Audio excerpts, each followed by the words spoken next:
Chapter 1. Kaelen, I am a creature of habit, and my worst habit is her. Check the perimeter, check the exits, check the mirror. It is a drill I have run 1,000 times a day since I was old enough to hold a weapon. But for the last 6 months, my routine has included a detour that my security detail hates. Take the long way, I told the driver. The interior of the SUV was silent, sealed off from the grime of the city by bulletproof glass and soundproofing. I sat in the back, the leather cool against my suit jacket, watching the rain streak the window. We turned onto 4th Street. It was a neighborhood that the city had forgotten, full of flickering streetlights and potholes that could swallow a sedan. It was Rossi territory adjacent, dangerous ground for a Kovac to be idling in, but I did not care. "Slow down," I said. The driver, a man named Russo who had been with my father for 20 years, caught my eye in the rearview mirror. He did not like this. He knew what I was looking for. He slowed the heavy vehicle to a crawl. There it was. The Crumb. It was a stupid name for a bakery. It sounded small, insignificant. But the light spilling out of the front window was the warmest thing in this entire God-forsaken city. It was yellow and soft, cutting through the gray drizzle. I watched. I waited. And then she appeared. Elara. I did not know her last name. I only knew the name stitched in red thread on her white apron. She was moving behind the counter, wiping down the display case. It was 11 at night. She should have been home. She should have been safe behind a locked door. Instead, she was dancing. She did a little 2-step shuffle as she sprayed the glass, her hips swaying to music I could not hear. A strand of brown hair had escaped her messy bun and was falling into her eyes. She blew it away, scrubbed a spot on the glass, and then spun around to stack the chairs. My chest tightened. It was a physical ache, a pressure behind my ribs that had nothing to do with the Kevlar vest I wore under my shirt. She looked exhausted. Even from the street, I could see the shadows under her eyes. She worked too hard. She was too thin. She needed someone to feed her a steak and make her sleep for 12 hours. Russo cleared his throat. "I know," I said. "Go." We accelerated. The image of her dancing alone in the empty bakery vanished into the rainy night, replaced by the blur of wet pavement. I leaned my head back against the seat and closed my eyes. The image of her was burned onto the back of my eyelids. It was pathetic. I was Kaelen Kovac, the heir to the biggest criminal empire on the eastern seaboard. I could have any woman I wanted. I could walk into the most exclusive clubs in the city and leave with a model on each arm. But I did not want a model. I wanted the girl with flour on her hands and a hole in her sneaker. Tonight, the weight of the crown felt heavier than usual. My father, the Don, was pushing for a decisive strike against the Rossi family. The war had been simmering for years, a cold war of territory disputes and stolen shipments. But now the water was boiling over. There were talks of alliances, of marriage contracts, of blood needing to be spilled. I was tired of the noise. I was tired of the blood. I opened my eyes. We were only a few blocks away from the bakery, heading toward the highway that would take us to the estate. "Turn around," I said. Russo hesitated. "Boss, we are exposed out here.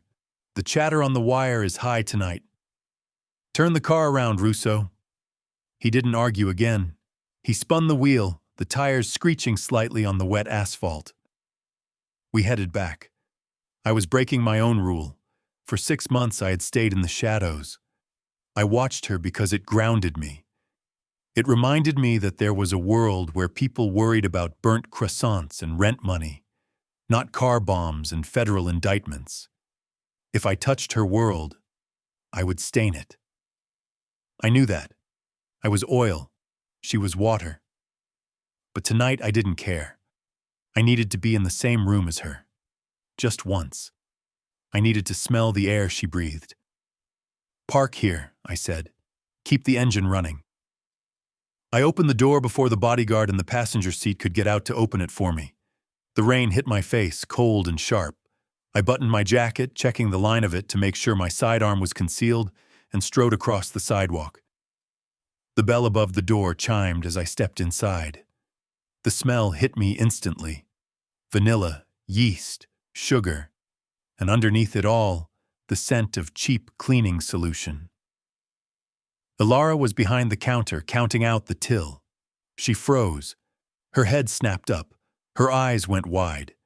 They were the color of whiskey, golden and brown and startlingly clear. She knew me. I could see the recognition flash across her face. She had seen the SUV. She had probably wondered who the creep was. I stopped in the middle of the shop. It was smaller than it looked from the outside. The floor was checkered linoleum, cracked in places. The display case was mostly empty, just a few lonely muffins left. "Can I help you?" she asked. Her voice was raspy, like she hadn't spoken in hours. It scraped over my nerves in the most pleasant way possible. I walked to the counter. Up close, she looked even more tired. There was a smudge of flour on her cheekbone. I had a sudden, violent urge to reach out and wipe it away with my thumb. I shoved my hands into my pockets to keep them from doing something stupid. "Coffee," I said. My voice sounded too loud in the quiet space. "Rough. Black." She blinked. "We closed 5 minutes ago." I turned the machine off. I stared at her. I didn't leave. I couldn't. Now that I was this close, the gravity of her was pulling me in. I wanted to stay here. I wanted to lock the door, pull the shades, and just exist in this space where the biggest problem was a turned-off coffee machine. "I will wait for it to heat up," I said. She hesitated. She looked at the door, then back at me. She was wary. Good. She should be. I was a wolf in a suit standing in her grandmother's kitchen. "Okay," she whispered. She turned her back to me to fiddle with the machine. I watched the line of her neck, the way the stray hairs curled against her pale skin. She was tense. Her shoulders were up by her ears. "I'm Kaelen," I said. I don't know why I said it. She knew who I was. Everyone knew the name Kovac, but I wanted to say it to her. I wanted to hear her say it back. "I know," she said, not turning around. The machine hissed and sputtered. "You are the guy who watches me from the car." I felt a flush of heat go up my neck. I wasn't used to being called out. I was the predator, the one who moved in silence. "I like the bread," I lied. I had never eaten a crumb of food from this place. "You have never come in to buy any," she pointed out. She turned around, a paper cup in her hand. She placed it on the counter. It was steaming. "On the house," she said. "Just, please don't park in the loading zone anymore. It scares the delivery guys." I stared at the cup. Then I looked up at her. Her eyes were defiant, despite the tremor in her hands. She was terrified, but she was standing her ground. I smiled. It felt rusty on my face. "I will move the car," I said. I reached for the cup. Our fingers brushed. It was like touching a live wire. A jolt went straight up my arm and settled heavy in my groin. She gasped softly and pulled her hand back, cradling it against her chest. We stared at each other, the air between us crackling with sudden, thick tension. That was when my instincts screamed. It wasn't a sound. It was a feeling. The hair on the back of my neck stood up. The air pressure in the room shifted. I looked out the front window. A car was rolling down the street. A sedan. Gray. No lights. It was moving too slow. It wasn't passing by. It was hunting. My heart stopped.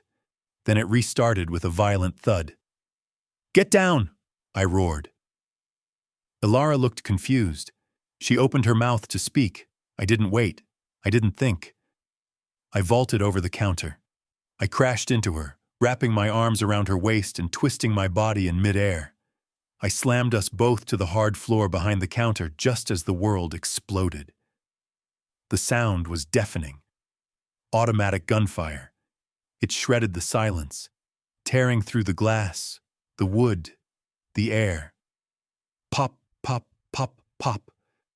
The display case shattered, raining shards of glass down on us. The coffee machine exploded in a hiss of steam. I covered her completely. My large frame eclipsed hers, shielding her from the chaos. I pressed her face into my chest, my hand cupping the back of her head to protect her skull. She was screaming, but I couldn't hear it over the roar of the guns and the blood rushing in my ears. I waited for the burn. I waited for the bullet that would punch through my back and end me. I didn't care, as long as it hit me and not her. Then, silence. Tires screeched outside. My security detail was returning, fire now, their heavy handguns barking in the street, but the sedan was already speeding away. The bakery was quiet, save for the sound of falling glass and the hiss of the broken espresso machine. The smell of vanilla was gone, replaced by the sharp, metallic tang of gunpowder. I lay still for a second, breathing hard. I was alive. I did a quick mental check. No pain, no holes. "Elara?" I rasped. She was trembling beneath me, a violent shaking that rattled her bones. She was clutching my lapels so hard her knuckles were white. "Elara, talk to me. Are you hit?" I pushed myself up on my elbows, hovering over her. Her eyes were squeezed shut. Her face was pale, dusted with fine glass powder. I don't know," she whispered. "It hurts." I looked down. The white apron, the pristine white apron I had watched for months. It was turning red. A dark, wet stain was spreading across her left side, just above her hip. No. The word ripped out of my throat, a guttural sound of pure horror. "No, no, no." I sat up, dragging her with me. I ripped the apron strings, pulling the fabric away. Her gray t-shirt was soaked. I pulled the hem up with shaking hands. There was a gash along her ribs. It was ugly, jagged, bleeding sluggishly but heavily. A graze, a deep graze, or maybe a fragment of the bullet had lodged. It wasn't a kill shot. It wasn't in her lung. But there was so much blood. I looked at my hands. They were coated in it. Her blood. I did this. The realization hit me harder than any bullet could have. I brought this here. I brought the war to her doorstep because I was selfish, because I couldn't stay away. "Kaelen," she whimpered. She looked at the blood on her side, her eyes going wide and glassy. "Am I dying?" "No," I snarled. I pressed my hand against the wound, applying pressure. She cried out, a sharp, high sound that sliced through my heart. "Look at me, Elara. Look at me. You are not dying. I won't let you." The door to the bakery was kicked open. Russo rushed in, gun drawn, scanning the room. "Boss, you clear? We need a medic!" I shouted. "Now!" Russo looked at Elara, then at me. "Boss, the police will be here in 3 minutes. We have to go. We cannot be here when the cops show up. The press—" "Screw the press," I yelled. I scooped Elara up into my arms. She was light, too light. Her head lolled against my shoulder. She was going into shock. "We are taking her," I said. Russo's eyes widened. "Boss, we can't. She's a civilian. We drop her at the ER door and we leave. That is the protocol." "Protocol?" I laughed, and it was a terrifying sound. "Protocol went out the window the moment I walked in here. Open the damn door, Russo!" I stood up, holding her tight against my chest. Her blood was soaking into my expensive suit, staining my shirt, warm and sticky. I didn't care. I would burn every suit I owned if it meant she was okay. Elara looked up at me. Her eyes were losing focus. My shop, she whispered. My glass. I will buy you 1,000 shops, I swore.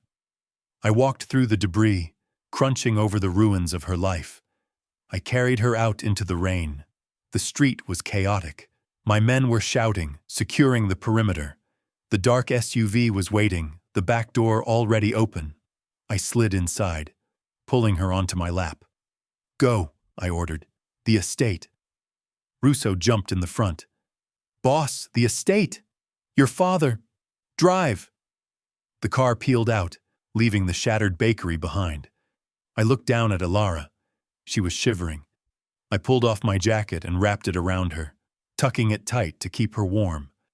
I kept my hand pressed hard against her side. You stay with me, I commanded. You hear me? You stay with me. She blinked slowly. Why? She murmured. Her voice was slurring. Because, I whispered, brushing a piece of glass out of her hair. Because I am not finished with you yet.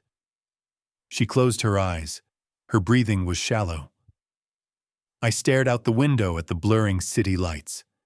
My hand was cramping from the pressure I was applying to her wound. The rage inside me was building, a cold, dark inferno. Whoever did this, whoever ordered the hit, I would find them. I would peel the skin from their bones. But first, I had to save her. I pulled her closer, burying my face in the curve of her neck. She smelled like vanilla and iron. I got you, I whispered into her skin. I got you. Chapter 2. Elara. Waking up was a fight against gravity. My body felt heavy, sinking into a mattress that was far too soft to be my own. My eyelids were glued shut, and my mouth tasted like cotton and old pennies. For a long moment, I just floated in the darkness, trying to piece together why my alarm clock hadn't gone off. I had the opening shift. I needed to prep the dough. If I didn't get up, Mrs. Gable would have to do the heavy lifting, and her arthritis was bad this week. I tried to roll over. A scream tore through my mind, though it came out as nothing more than a ragged gasp. Pain, white-hot and blinding, exploded in my left side. It wasn't an ache. It was a tearing sensation, like someone had taken a hot poker and shoved it between my ribs. The agony snapped the tether of sleep instantly. My eyes flew open. I wasn't in my apartment. I wasn't in my lumpy twin bed with the drafty window. I was in a room that looked like something out of a period drama. The ceilings were impossibly high, lined with dark, polished wood. Heavy velvet curtains were drawn tight against the day, letting in only slivers of gray light. The air smelled different here. It didn't smell like the city, exhaust and rain. It smelled like expensive leather, sandalwood, and the sharp, chemical sting of antiseptic. I blinked, trying to clear the fog from my vision. There was a steady rhythmic beeping somewhere to my right. A monitor. I turned my head, gritting my teeth against the pull in my side. He was there. The man from the bakery. The customer with the expensive suits and the intense eyes. The one I had secretly nicknamed the Suit, because he never spoke, never smiled, just watched. He was sitting in a wingback chair in the corner of the room, looking like a statue carved out of misery. He was still wearing the same clothes from last night. Or was it last night? His white dress shirt was unbuttoned at the collar, the sleeves rolled up to his elbows. But the shirt wasn't white anymore. It was stained with dried, rusty brown smears. Blood. My blood. The memory hit me like a physical blow. The coffee machine hissing. The bell chiming. Him walking in, filling the small space with his overwhelming presence. And then the noise. The glass shattering. the feeling of being tackled to the floor, the wet warmth spreading across my apron. I tried to sit up, panic clawing at my throat. "Don't move," he said. His voice was rough, like he had been swallowing gravel. He moved instantly, rising from the chair with a fluid grace that shouldn't have been possible for a man of his size. He was by the bedside in 2 strides, his hands hovering over me, terrifyingly gentle. "You will tear the stitches," he warned. "Lay back down." I stared at him, my heart hammering against my ribs. The monitor sped up, betraying my fear with a frantic beep, beep, beep. "Where am I?" I whispered.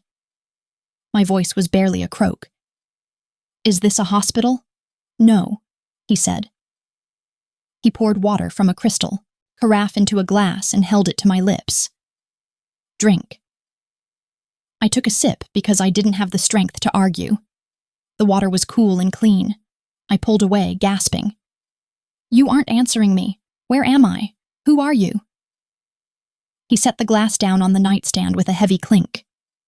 He looked at me, really looked at me, and I saw the exhaustion etched into the lines of his face. His eyes were dark, almost black in the dim light, and filled with something that looked painfully like guilt. "I am Kaelen," he said. "Kaelen Kovac. And you are at my family's estate." The name dropped into the room like a bomb. Kovac. The air left my lungs. I knew that name. Everyone in this city knew that name. You didn't live in Viridia Bay without knowing who ruled the streets. The Kovacs were old money, dirty money, dangerous money. They were the reason certain neighborhoods were safe and others were war zones. They were the reason the police sometimes looked the other way. I looked at the man standing over me. The sharp jawline, the predator's stillness, the SUV that idled outside my work. He wasn't just a rich customer. He was the prince. "Oh my God," I breathed. I tried to scoot back against the pillows, putting distance between us. The movement pulled at my wound again, and I hissed, tears pricking my eyes. "Easy," he murmured. He reached out as if to steady me, but stopped inches from my arm, hurling his fingers into a fist. "I am not going to hurt you, Elara." "You brought me to the Kovac estate?" I asked, my voice rising in hysteria. "Why? Why am I not at General Hospital?" "Because you wouldn't have made it to General without bleeding out in the ambulance," he said flatly. "And because I wasn't going to leave you exposed in a public ER with a gunshot wound that I caused." He caused. I looked down at myself.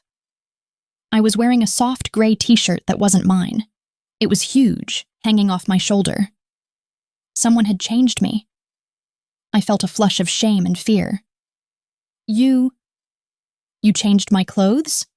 "A nurse," he corrected quickly. "We have a private medical wing. My family's doctor performed the surgery. He stitched you up."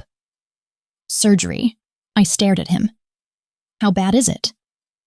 "It grazed your ribs," he said, his gaze dropping to the bandage hidden beneath the shirt.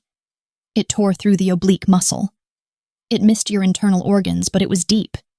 You lost a lot of blood."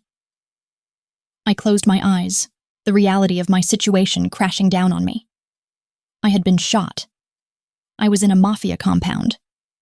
And I was talking to the heir of a criminal empire who had apparently been stalking me for coffee.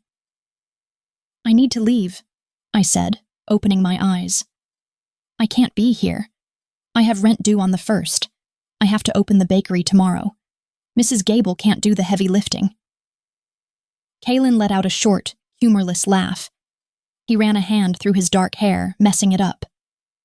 "The bakery is a crime scene, Elara. There is no opening tomorrow. The front of the building is gone." My stomach dropped. "Gone?" "Destroyed," he confirmed. I felt tears spill over my lashes, hot and angry. That job was everything. It was my tuition money. It was my rent. It was the only place in the world where I felt useful. "I have to go," I repeated, swinging my legs toward the edge of the bed. I groaned as the pain spiked, turning my vision white at the edges. I gritted my teeth and pushed through it. I can't afford this. I don't have insurance for a private surgeon. I don't have money for— Stop. He stepped into my space, his thighs bracing against the mattress, effectively blocking me from getting up. He placed his hands on my shoulders, not pushing me down, just holding me there, grounding me. His grip was warm and firm. "Money is not a conversation we are having," he said. His voice dropped an octave, becoming steel. "You aren't paying for anything." I tried to shrug him off, but I was weak as a kitten. "I don't take charity, especially not from people like you." "People like me?" he asked. His eyes narrowed slightly. "You mean the people who get you shot?" "Yes," I snapped. "Why were they shooting? They weren't robbing the register. They didn't even come inside. They were shooting at you." "Yes," he admitted. He didn't flinch away from the accusation. He owned it. "They were shooting at me. I was being tracked. I stepped into your world and I brought the war with me." "Then let me go," I cried. "If you are the target, then being here is the most dangerous place I could be. I am a baker, Kaelen. I make muffins. I don't do gunfights. I need to go home to my apartment and my cat and pretend this never happened." "Barnaby is fine," he said. I froze. "What?" "Your cat," he said calmly. "Barnaby. The orange tabby with one ear. He has been fed. I sent someone to your apartment an hour ago to check on him and make sure your window was locked." The heir left the room. "How do you know my cat's name?" I whispered. "I never told you that. I never told you anything. We have never had a conversation longer than coffee, black, and have a nice day." Kaelen pulled back, removing his hands from my shoulders. He stood up straight, towering over the bed. He looked uncomfortable now, shifting his weight. He looked at the window, then back at me. "I know you live on 4th Street, apartment 4B, he said. "I know you walk home because you're saving for a car. I know you buy your groceries on Tuesday nights because that's when they restock the produce." I stared at him, horror dawning on me. The black SUV, the idling engine, the way I sometimes felt eyes on me when I was unlocking my front door. "You've been watching me," I said. My voice was trembling. "You're a stalker."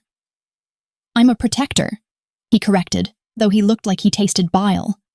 Or I tried to be. Clearly, I failed. "You're sick," I said, shrinking back against the headboard. "Maybe," he agreed. He walked over to the window and pulled back the heavy curtain just an inch, peering out at the grounds below. "But that doesn't change the reality of the situation." "Which is, what?" I asked. "That I'm your prisoner?" "That you are under my protection," he said. He turned back to face me, his face hard and unyielding. The vulnerability I thought I saw earlier was gone, replaced by the mask of the prince. "The men who shot at us saw you, Elara. They saw me cover you, they saw me carry you out." "So?" "So in my world that makes you a weakness," he explained. "It makes you leverage. If I send you back to your apartment on 4th Street, they will find you. They will finish what they started just to send a message to me." I swallowed hard. My mouth felt dry. "So I'm stuck here?" "Until you are healed," he said. "Until I know who ordered the hit and I have handled it." "Handled it," I repeated. "You mean killed them?" "Yes." He didn't sugarcoat it. He didn't apologize for it. He just stated it like it was the weather report. "I can't stay here, Kaelen. I don't belong here. Look at this room. Look at me. I'm a nobody. I'm just the girl who pours your coffee. You are not a nobody," he said fiercely. He walked back to the bed, leaning down until his face was level with mine. His eyes searched mine, intense and burning. "You are the only innocent thing I have ever known, and I will be damned if I let my world destroy you more than it already has." He reached out, his hand hovering near my face again. I flinched. He froze, his jaw tightening. He pulled his hand back slowly, clenching it into a fist at his side. "Rest," he commanded. "The doctor will be in to check your vitals in an hour. If you need anything, pain meds, food, water, you press that button on the rail." He pointed to a small red button on the side of the hospital-grade bed frame I was lying in. "Where are you going?" I asked. I hated that I asked. I should have wanted him to leave. He was the danger. He was the reason I had a hole in my side. But the room felt impossibly big and scary without him. "I have work to do," he said. His voice was cold, detached. "I have to clean up my mess." He turned and walked toward the heavy oak door. "Kaelen," I called out. He stopped, his hand on the brass knob. He didn't turn around. "Why?" I asked. "Why did you come in tonight? You never come in. You always stay in the car." "Why tonight?" He stood there for a long moment. The silence stretched, heavy and suffocating. I thought he wasn't going to answer. Finally, he spoke. His voice so low I almost didn't catch it. "Because I was tired of watching," he said. He opened the door and walked out, leaving me alone in the silence of the estate, trapped in a gilded cage with a wound in my side and a very dangerous man in my head. Chapter 3. Kaelen.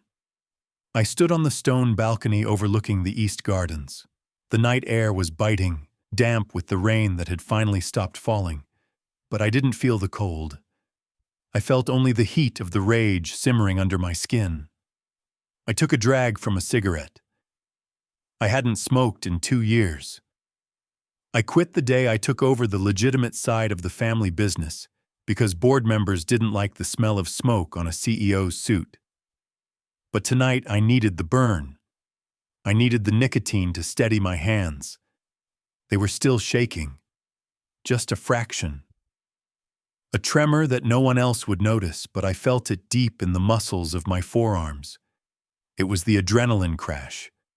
The aftermath of holding a dying girl in my arms and praying to a God I stopped believing in years ago. "You're making a mistake." I didn't turn around. I knew the sound of those footsteps. Heavy, measured, expensive Italian leather on marble. "Father," I said, blowing a stream of gray smoke into the darkness. Kaelen Kovac stepped up beside me. He was an older, harder version of me. The same dark hair, though his was streaked with silver. The same jawline, though his was softened by age and too much scotch. He was wearing his silk robe, a glass of amber liquid in his hand. He looked like the lord of the manor. He looked like a man who hadn't just almost lost his only son. "The girl," he said. "It is messy, Kaelen." "She has a name," I said. "Elara. She is a civilian, a waitress, and now she is a witness to an assassination attempt on the heir. She didn't see anything. I covered her. She saw enough." My father took a sip of his drink, staring out at the manicured hedges. He looked bored. That was the thing about Kaelen. Violence didn't faze him. Collateral damage was just a line item on a spreadsheet. "Pay her off," he said calmly. 50,000. That should cover her medical bills and buy her silence. Get her out of the estate tonight. Put her in a private clinic if you must, but get her out of my house. She is a liability." I laughed. It was a dry, cracking sound. 50,000? I asked. "Is that the going rate for a bullet wound these days?" "It is generous for a girl who pours coffee for minimum wage." I turned on him then. I flicked the cigarette over the balcony railing, watching the cherry ember fall into the darkness like a dying star. "She isn't going anywhere," I said. Kaelen turned his head slowly to look at me. His eyes were cold chips of ice. "Excuse me?" "She stays," I said. I stepped closer to him. I was taller than him now, broader. I used that size, letting my shadow fall over him. "She stays until she is healed. She stays until I know who ordered the hit. And if you try to move her, if you try to threaten her or buy her off, I will burn this city to the ground. And I will start with this house." My father's expression didn't change, but the air around us grew heavy. This was the dance we did. The old lion and the young lion circling each other. He wanted me to be ruthless. He wanted me to be him. But he hated it when I turned that ruthlessness against him. "You are thinking with your dick," he said disdainfully. "It makes you weak." "I am thinking with my honor," I snapped. "I brought the war to her job. I am responsible for her blood. That makes her mine to deal with." He scoffed. "You are obsessed. I have seen the reports. The driver logs. You go to that bakery every night. You think I don't know? You think I don't watch you?" I stiffened. Of course he knew. Nothing happened in this family without Nikolai knowing. "Then you know I won't change my mind," I said. He stared at me for a long moment, searching for a crack in my armor. He wouldn't find one. "Not tonight." "Fine," he said, turning back to the gardens. "Keep your pet. But when the wolves come for her, and they will come, do not expect me to save her."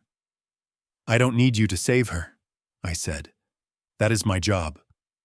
I walked away before I did something treasonous, like punch the Don in the jaw. I moved through the hallways of the estate. It was a mausoleum of a house. Big, cold, empty. It was filled with priceless art and antique furniture, but it had never felt like a home. It felt like a fortress.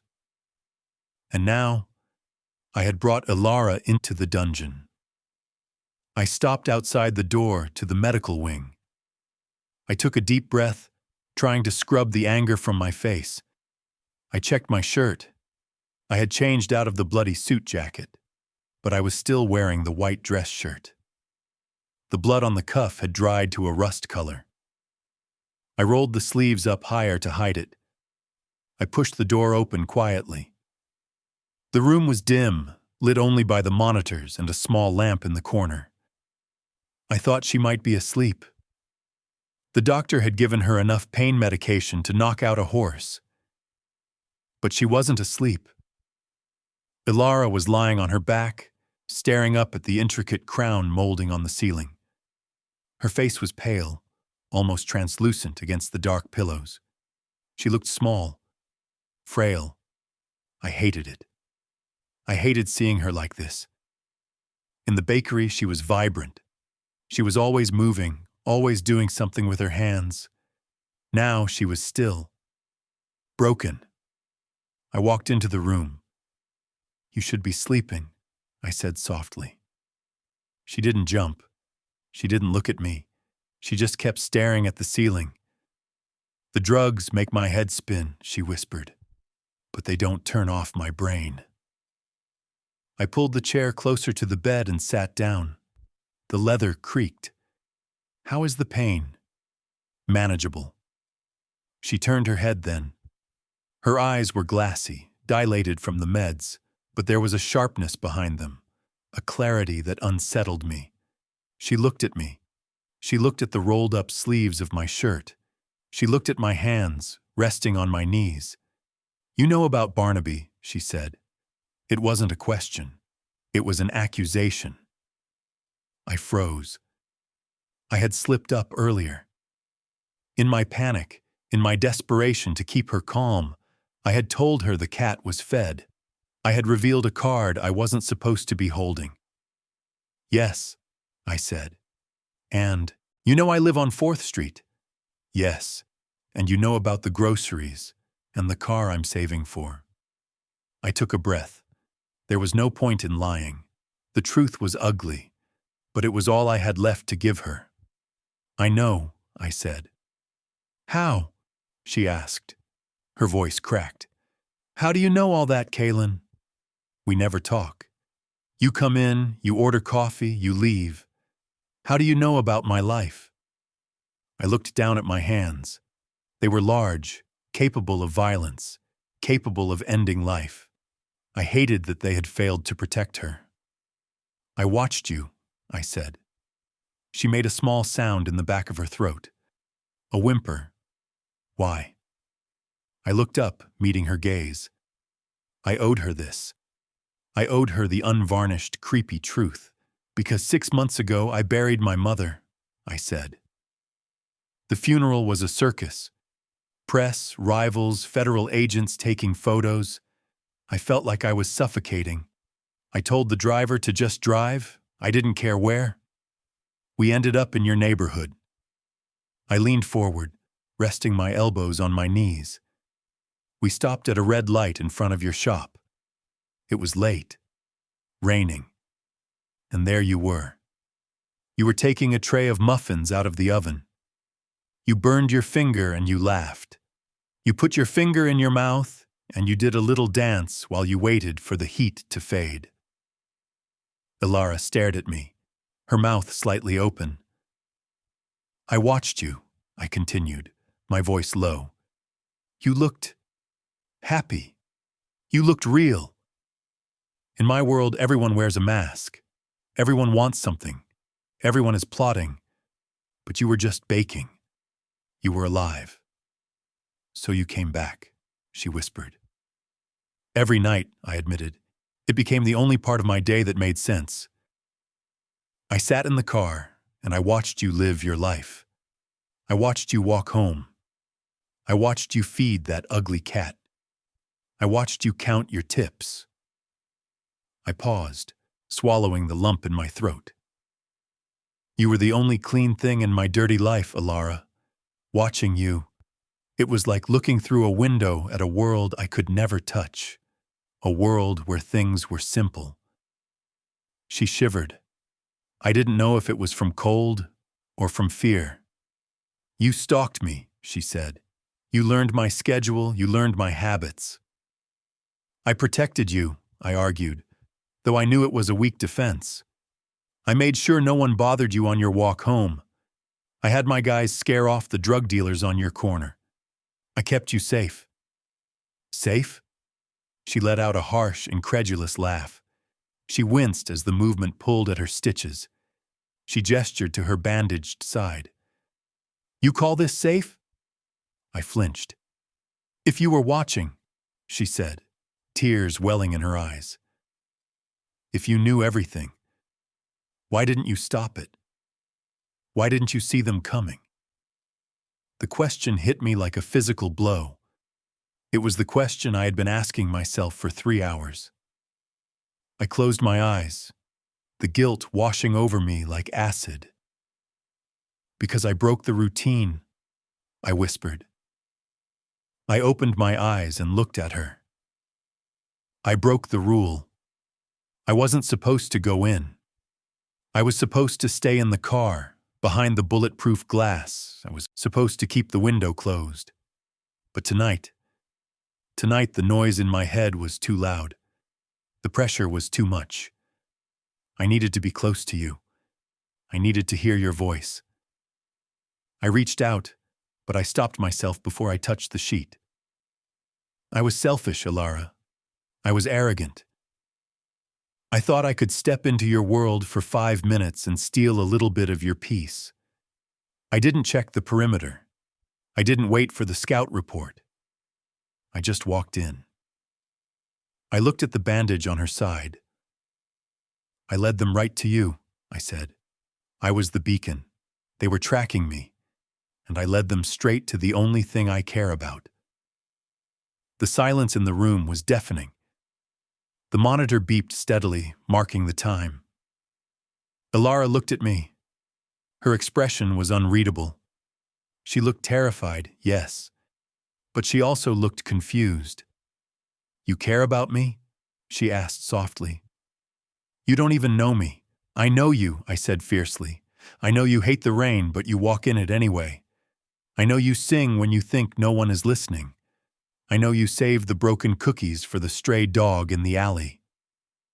I stood up, unable to sit still under the weight of her gaze. I walked to the window, looking out at the darkness. I know enough, I said. I know enough to know that I ruined you. I heard the rustle of sheets. So what happens now? She asked. Now, I said, turning back to face her. Now I fix it. I find the men who did this. I find the person who sold me out, and I end them. And me? She asked. You heal, I said. You stay here behind these walls where no one can touch you. And then? And then, I said, my voice heavy with the lie I was telling myself. And then I let you go.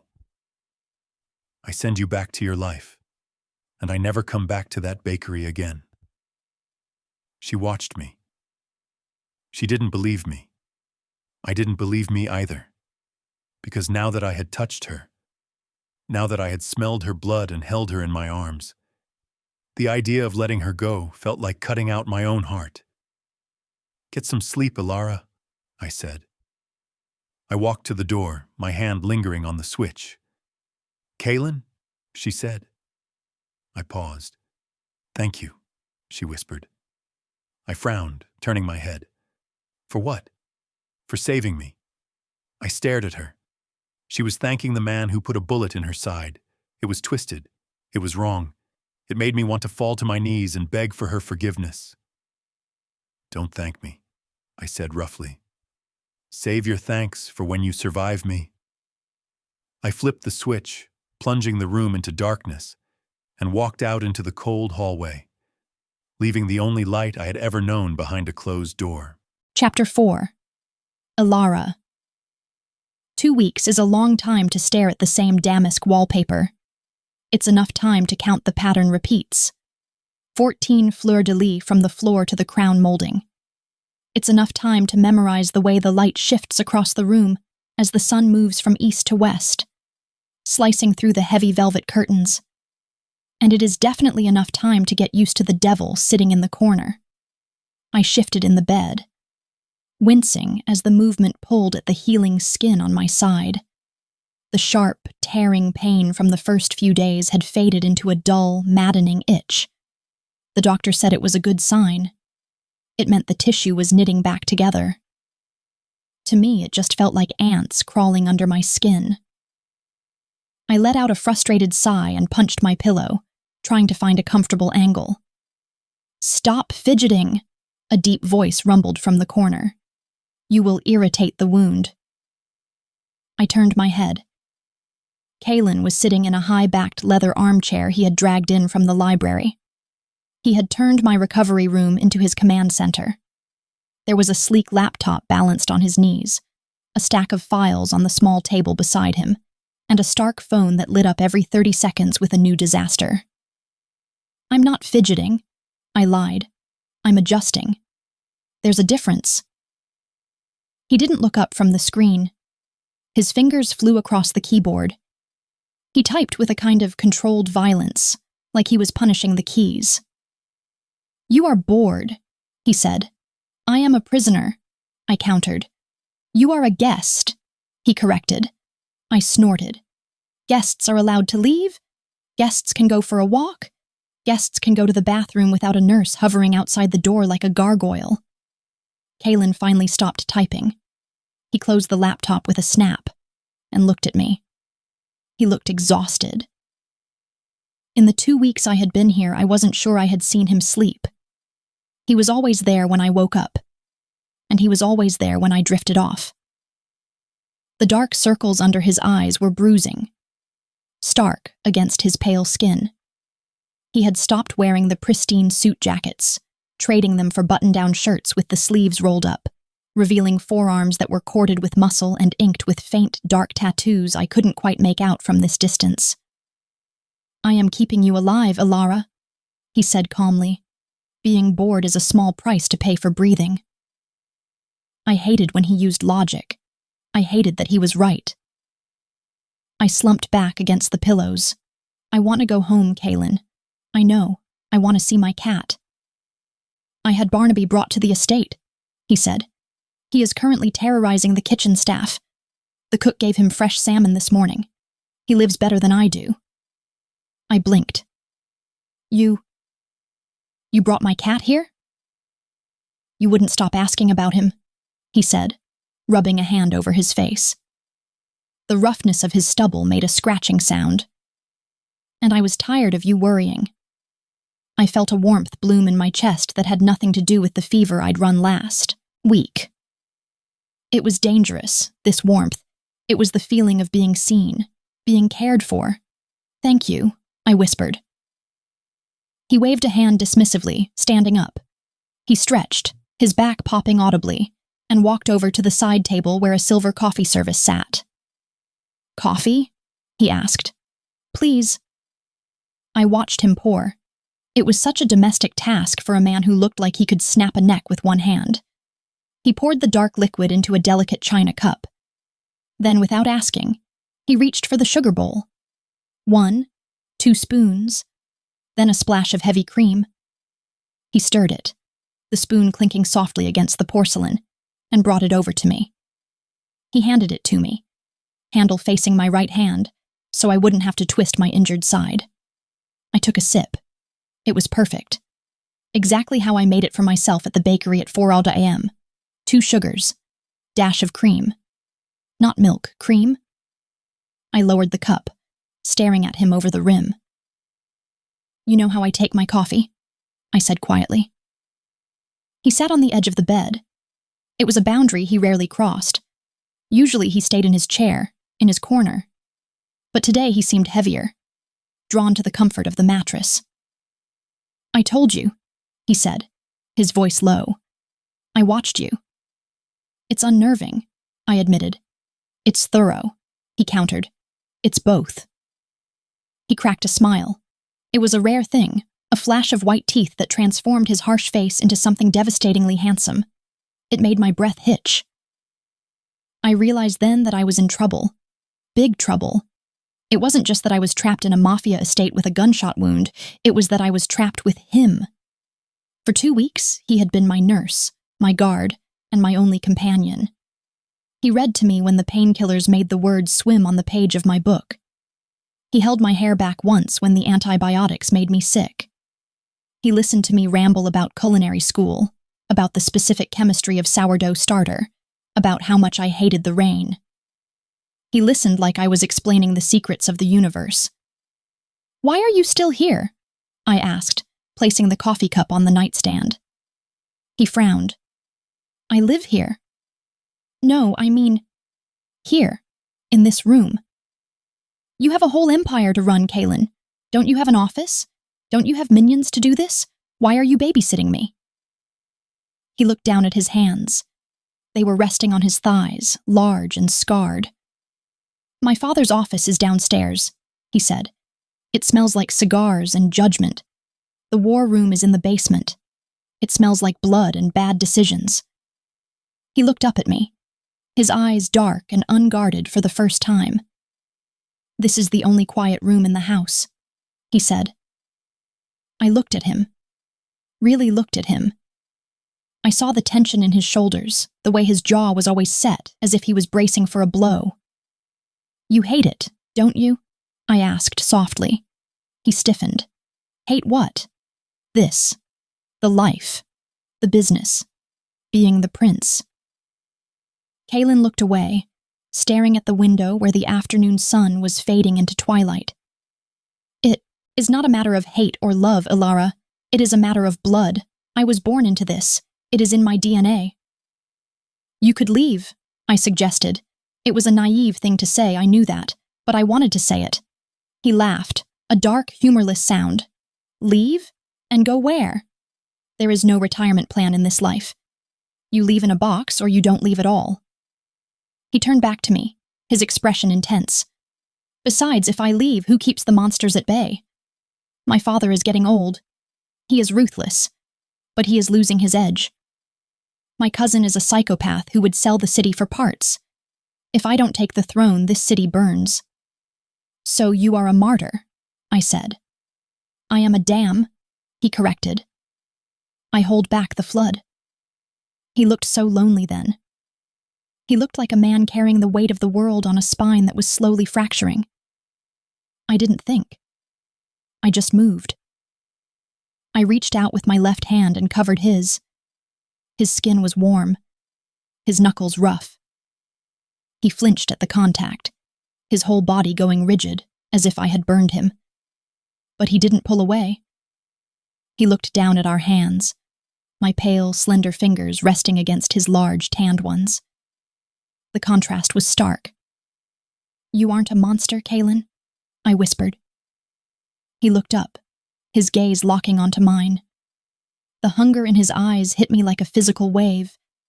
It wasn't just desire, though, that was there, hot and heavy. It was a starvation, a desperate, clawing need for something soft, something real. You don't know what I am, he rasped. You see me bringing you coffee and reading you poetry? You don't see what I do when I leave this room. You don't see the blood on my hands. I see you, I argued. I see the man who jumped over a counter to save a girl he didn't know anything to. I see the man who brought my cat here because he knew I was worried.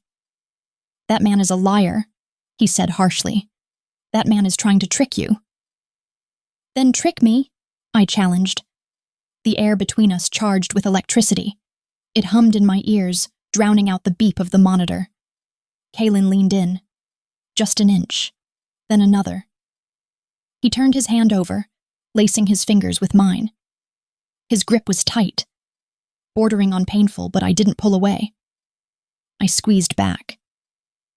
He leaned closer, his face inches from mine. I could feel the heat radiating off him.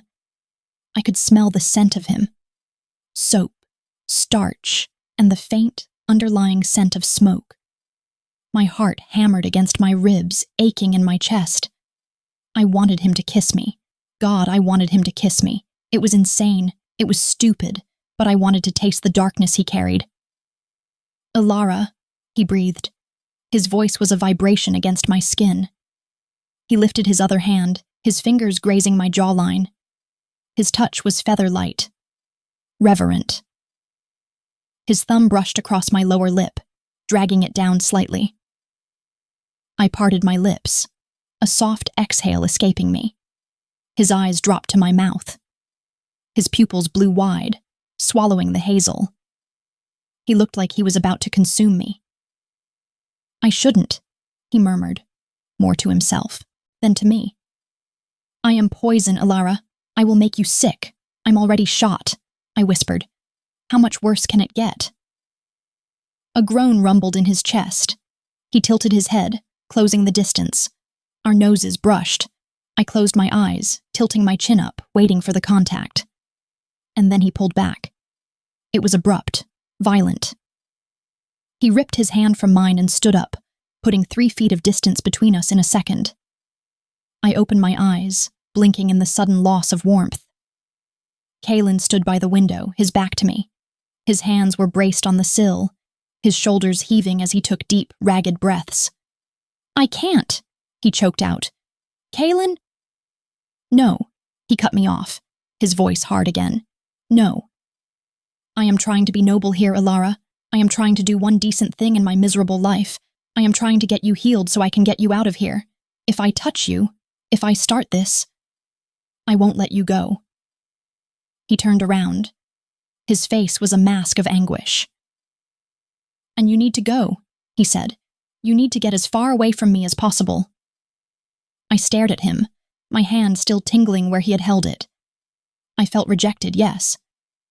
But more than that, I felt a strange, fierce anger. You don't get to decide what I need, I said, my voice shaking. I do, he countered, because I am the one with the power. I am the one with the guns, and right now I am telling you that you are unsafe, not just from my enemies, from me. He walked to the door, grabbing his jacket from the back of the chair. I have a meeting, he said, not looking at me. The nurse will bring your dinner. He didn't wait for a response. He walked out, slamming the heavy door behind him. I sat there in the silence, staring at the closed door. My side throbbed. My heart ached. He thought he was saving me. He thought he was being the hero by pushing me away. But looking at the empty chair in the corner, at the cold cup of coffee on the nightstand, I realized something terrifying. I didn't want to be saved. Not if it meant being without him. I laid back against the pillows, tracing the rim of the cup with my finger. 2 sugars. Dash of cream. He knew me. And whether he liked it or not, I was starting to know him too. and I wasn't going to let him push me away that easily. Chapter 5. Kaelen. She was healing too fast. I watched Elara walk across the east garden from the window of my father's study. Her limp was gone. The hand she pressed against her side was more out of habit than necessity now. She paused by the rose bushes, tilting her face up to the sun, looking like a creature made of light in a world built on shadows. I hated that she was getting better. It was a sick thought, a selfish, twisted thought that belonged to the monster Elara swore I wasn't. But as long as she was hurt, she had to stay. As long as she was recovering, I had an excuse to keep her behind these walls under my roof, where I could see her breathing. Once she was healed, she was free, and freedom meant danger. A polite cough drew my attention back to the room. Silvio, the consigliere, was sitting opposite me. He was a man who smiled with his mouth but never his eyes. He had served my father for 30 years, and he looked at me like I was a golden retriever puppy he was waiting to euthanize. "The men are talking, Kaelen," Silvio said. He adjusted his silk tie. It was a subtle movement, precise. Everything about Silvio was precise.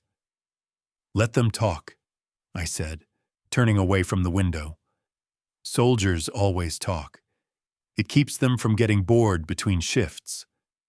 "They aren't talking about sports or women," Silvio corrected gently. "They are talking about the girl, the civilian." I sat down in the leather chair behind the massive oak desk. It wasn't my desk. It was my father's. But he was out at a meeting with the Port Authority, so I was holding court. "What are they saying?" I asked, my voice low. "They are saying you have lost your focus. They are saying you are playing house with a stray dog while the Rossi family sharpens their knives." I leaned forward. "Let me be clear, Silvio. The girl is a witness. She is a liability I am managing." "She is a pet," Silvio said. The word hung in the air, ugly and diminishing. I felt the rage spike in my blood, hot and fast. I wanted to reach across the desk and wrap my hands around his throat. I wanted to squeeze until that polite smile vanished. "Careful," I warned. Silvio didn't flinch. He leaned back, steepling his fingers. "I am only telling you what the streets are saying, Kaelen. A prince who is distracted by a pretty face is a prince who can be toppled. The Rossi family smells blood in the water. If you want to lead this family, you cannot have weaknesses. And right now, she is a glowing neon sign pointing directly to your heart." He stood up, smoothing his suit jacket. "Get rid of her, Kaelen, before someone else does it for you." He walked out, leaving the threat hanging in the heavy air of the study. I sat there for a long time, listening to the grandfather clock tick. I looked out the window again, but Elara was gone. The garden was empty. Silvio was right. Not about her being a pet, but about her being a target. As long as she was here, she was a pawn in a game she didn't know how to play. My father tolerated her because I threatened him. The men tolerated her because they feared me. But tolerance has a shelf life, and ours had just expired. I had to let her go. The thought made my chest ache. It felt like tearing off a limb, but if I kept her, I would get her killed. The bakery was just the warning shot. Next time, they wouldn't miss. I stood up. I needed to do this now, before I lost my nerve. I found her in the library. She was running her hand along the spines of the old books, looking bored. She was wearing leggings and one of my hoodies that she had stolen from the laundry. It swallowed her whole. She looked tiny, vulnerable. "Come with me," I said. She jumped, turning around. Her eyes lit up when she saw me, and that simple, honest joy felt like a knife in my gut. "Where?" she asked. The gym. She frowned. The gym? Kaelen, I'm not exactly ready for CrossFit. I'm not asking you to lift weights. Come on. I turned and walked away, needing her to follow. If I looked at her too long, I would cave. I would lock the doors and keep her here forever. We walked in silence to the detached building that housed the estate's training facility. It was a stark contrast to the main house. No velvet, no wood. Just concrete, steel, and the smell of sweat and rubber. I flipped on the lights. The fluorescent hum filled the space. "Why are we here?" Elara asked, hugging her arms around her chest. I walked over to the mats in the center of the room. I took off my jacket and tossed it onto a bench. I rolled up my sleeves. "Because you are leaving," I said. She froze. "What?" "You are healed," I said, keeping my voice flat. "You can walk. You can move. There is no reason for you to be here anymore." She looked like I had slapped her. Her mouth opened, then closed. She blinked rapidly. "Oh, I didn't realize. Today?" "Today," I confirmed. "But before you go, I am going to give you something." "Money?" she asked bitterly. "Your father offered me 50,000. Is that the severance package?" I ignored the jab. "No. I'm going to teach you how to stay alive." I walked over to her. She looked wary, backing up a step. "I can't teach you to fight in an hour," I said. "And with your side healing, you can't take a hit. But I can teach you how to get away. I can teach you how to break a hold. I don't need—" "Yes, you do," I snapped. My control frayed. "The world is dangerous, Elara, and I have painted a target on your back. People might come for you because of me. You need to know what to do." She stared at me, her chest heaving. She looked angry, hurt, and terrified. "Fine," she whispered. "Teach me." I moved into her space. "I want you to imagine someone grabs you from behind," I said. I stepped around her. My chest brushed her back. I felt her shiver. I wrapped my arms around her, pinning her arms to her sides. I was careful not to squeeze her ribs, but I made the hold firm.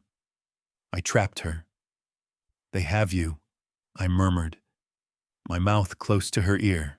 "They are bigger than you, stronger. Struggling just wastes energy. You can't outmuscle them." I could feel her heart hammering against my forearm. She was warm, soft. Every instinct I had was screaming at me to hold her tighter, to bury my face in her neck and never let go. "So what do I do?" she asked, her voice breathless. "You use pain," I said. "You use surprise." I guided her movements. "Shift your weight," I instructed. "Drop your center of gravity. Good. Now stomp, hard. Aim for the instep. Break the small bones in the foot." She stomped. It was tentative. "Harder," I ordered, meaner. "Imagine it's me. Imagine I'm the one hurting you." She stomped again, harder this time. Good. Now, the elbow. I moved my head back, giving her space. "Drive your elbow back. Aim for the gut or the ribs.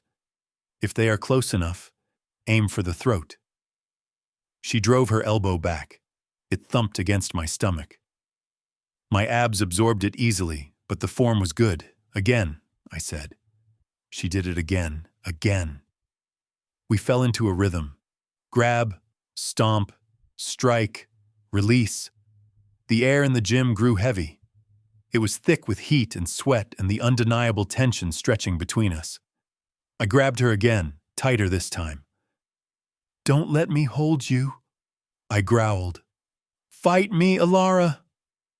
She stomped on my foot, hard enough that I actually felt it through my boot. She slammed her elbow back. She twisted. She broke the hold. She spun around to face me, breathing hard. Her hair had come loose from her ponytail. Her cheeks were flushed pink. She looked fierce. She looked beautiful. I stood there, my hands empty, my chest heaving. "Good," I said roughly. That was good. She didn't back away. She took a step toward me. "Why are you doing this?" she asked. "I told you. I need you to be safe." "No." "Why are you pushing me away?" "Because I have to," I yelled. The shout echoed off the concrete walls. I paced away from her, running my hands through my hair.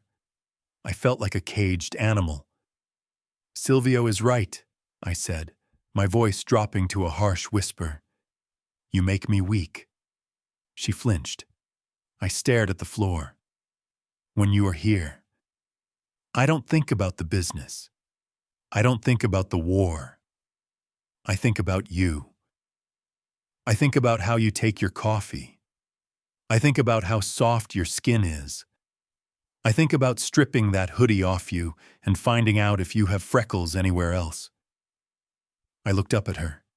Her eyes were wide, dark pools.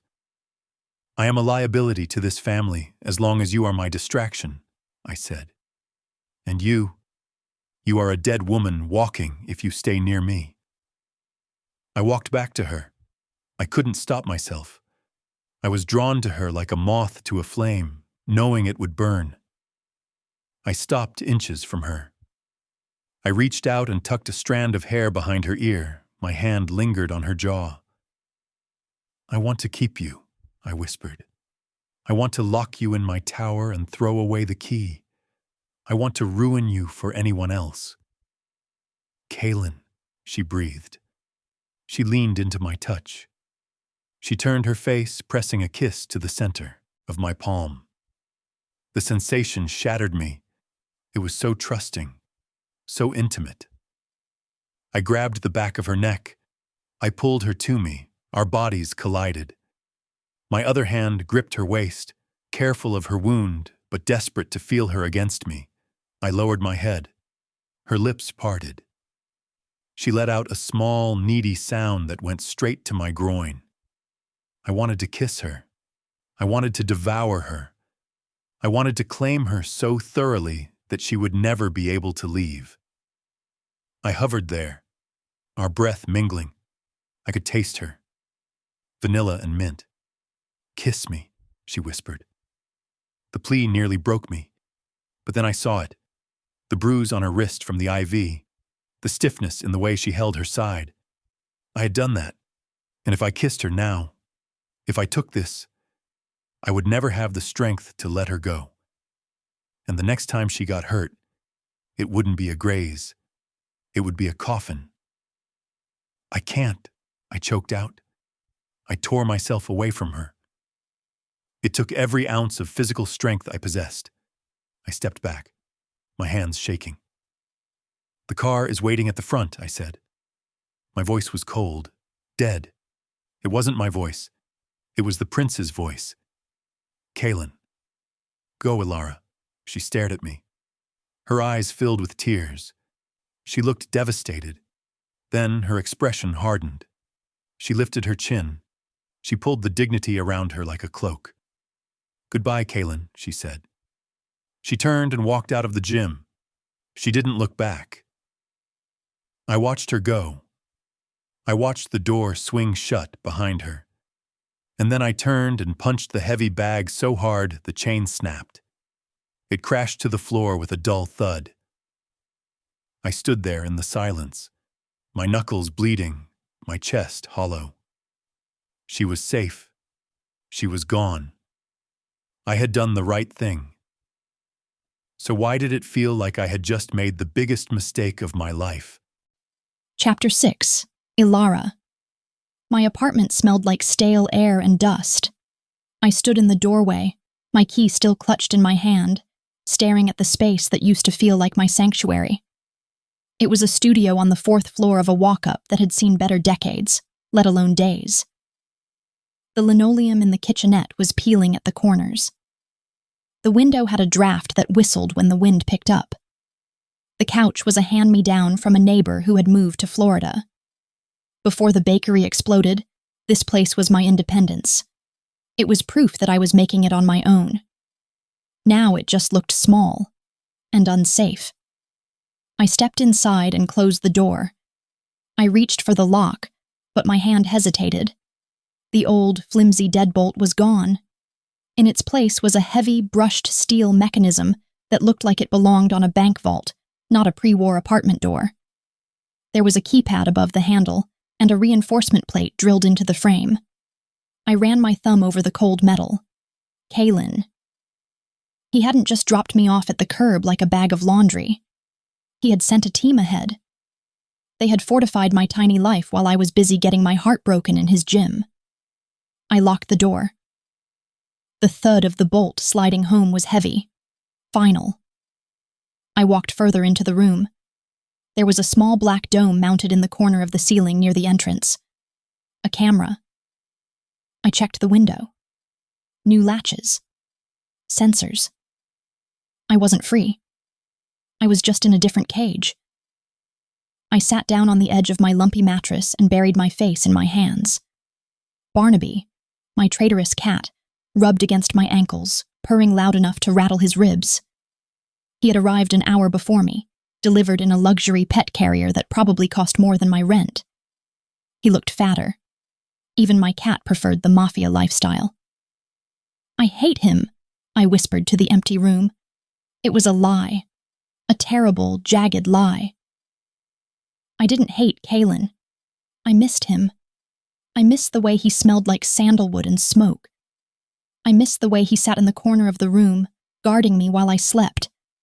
I missed the way he looked at me, like I was something rare and precious, right up until the moment he decided I was a liability and threw me away. "You make me weak." His words echoed in my head, bouncing off the peeling paint. I lay back on the bed, wincing as my side pulled. I pulled up my shirt to look at the bandage. Underneath, the angry red line of the incision was healing, knitting together into a puckered pink scar. It was ugly. It was a permanent brand. A reminder that I had flown too close to the sun and gotten burned. A month passed in a blur of gray days. I went back to work, but it wasn't the same. The bakery had reopened. Kaelen's anonymous donation had paid for the repairs, and then some. The new glass was reinforced. There were security guards who pretended to be customers, sitting by the door with earpieces they tried to hide. I ignored them. I ignored the black SUV that sometimes drove past, slowly but never stopped. I focused on the dough, kneading, rolling, baking. But my side ached when I lifted the heavy flour sacks. I tired easily. And every time the bell chimed, I jumped, my heart leaping into my throat, hoping it was him, fearing it was him. It never was. He had kept his word. He was staying away. By the fourth Friday, I was climbing the walls. The silence in my apartment was deafening. The security camera blinking in the corner felt like a judgment. I needed to get out. I needed to feel like a person again, not a patient or a victim. I called Sarah. She was a barista at the coffee shop down the street, loud and fun and delightfully uncomplicated. "We are going out," I told her. "Finally!" she screamed into the phone. "I thought you died or joined a convent. Wear something hot. We are going to the Rusty Anchor." The Rusty Anchor was a dive bar 3 blocks over. It smelled like bleach and bad decisions. It was perfect. I stood in front of my warped full-length mirror and made a choice. I pulled a dress from the back of my closet. I had bought it at a thrift store 2 years ago and never worn it because it felt too bold. Too much. It was a slip dress, deep emerald green silk that skimmed my body like water. It had thin straps and a low back. It showed the bruise on my hip that was fading to yellow. It didn't hide the bandage on my side, but I didn't care. I put on heels. I put on dark lipstick. I looked at myself. I looked dangerous. I looked like a woman who wasn't waiting for a prince to save her. "Let's do this," I said. The bar was crowded, loud, and sticky. The air was thick with the smell of hops and sweat. A month ago, I would have hated it. Tonight, I welcomed the noise. It drowned out the thoughts in my head. Sarah was already at the bar, waving me over. We ordered shots of tequila that tasted like gasoline. We danced to music that was too bass-heavy. We laughed at things that weren't funny. For an hour, I felt normal. Then he sat down next to me. He was a guy. Just a guy. Flannel shirt, beard, eyes that were a little too glazed. He slid onto the stool beside me while Sarah was in the bathroom. "Buy you a drink?" he slurred. "No thanks," I said, shouting to be heard over the music. "I'm good." "Come on, sweetheart, just one drink." "You look lonely." "I'm not lonely," I said, turning my back to him. "I'm waiting for a friend." He didn't take the hint. He leaned in closer, his breath hot and smelling of cheap beer against my neck. "You're too pretty to be here alone," he muttered. I stiffened. I scanned the room for Sarah, but she was nowhere to be seen. I scanned the room for something else. Instinctively, I looked for the shadows. I looked for the guards. But this wasn't the bakery. This was just a bar. I was on my own. The guy's hand landed on my waist. It was heavy and presumptive. His fingers dug into the soft flesh of my side, right on the scar. Pain flared, sharp and sudden. I gasped, flinching away, violently. "Don't touch me," I snapped. He laughed, tightening his grip. "Relax. You're tense. What's this? A bandage? You get into a catfight?" He pressed his thumb into the wound. It hurt. It hurt bad. But more than the pain, it was the violation. That scar was mine. It was the memory of the worst night of my life. And the best. It was where Kaelen had saved me. "Get off me." I shoved his chest, but he was heavy and anchored to the stool. "Hey, don't be a bitch," he sneered. "I'm just being nice." The air in the bar changed. It wasn't a sound. The music didn't stop.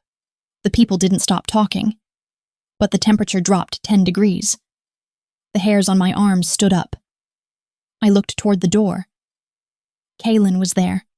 He wasn't wearing a suit. He was wearing black jeans and a black t-shirt that clung to his chest, with a leather jacket open over it. He looked lethal.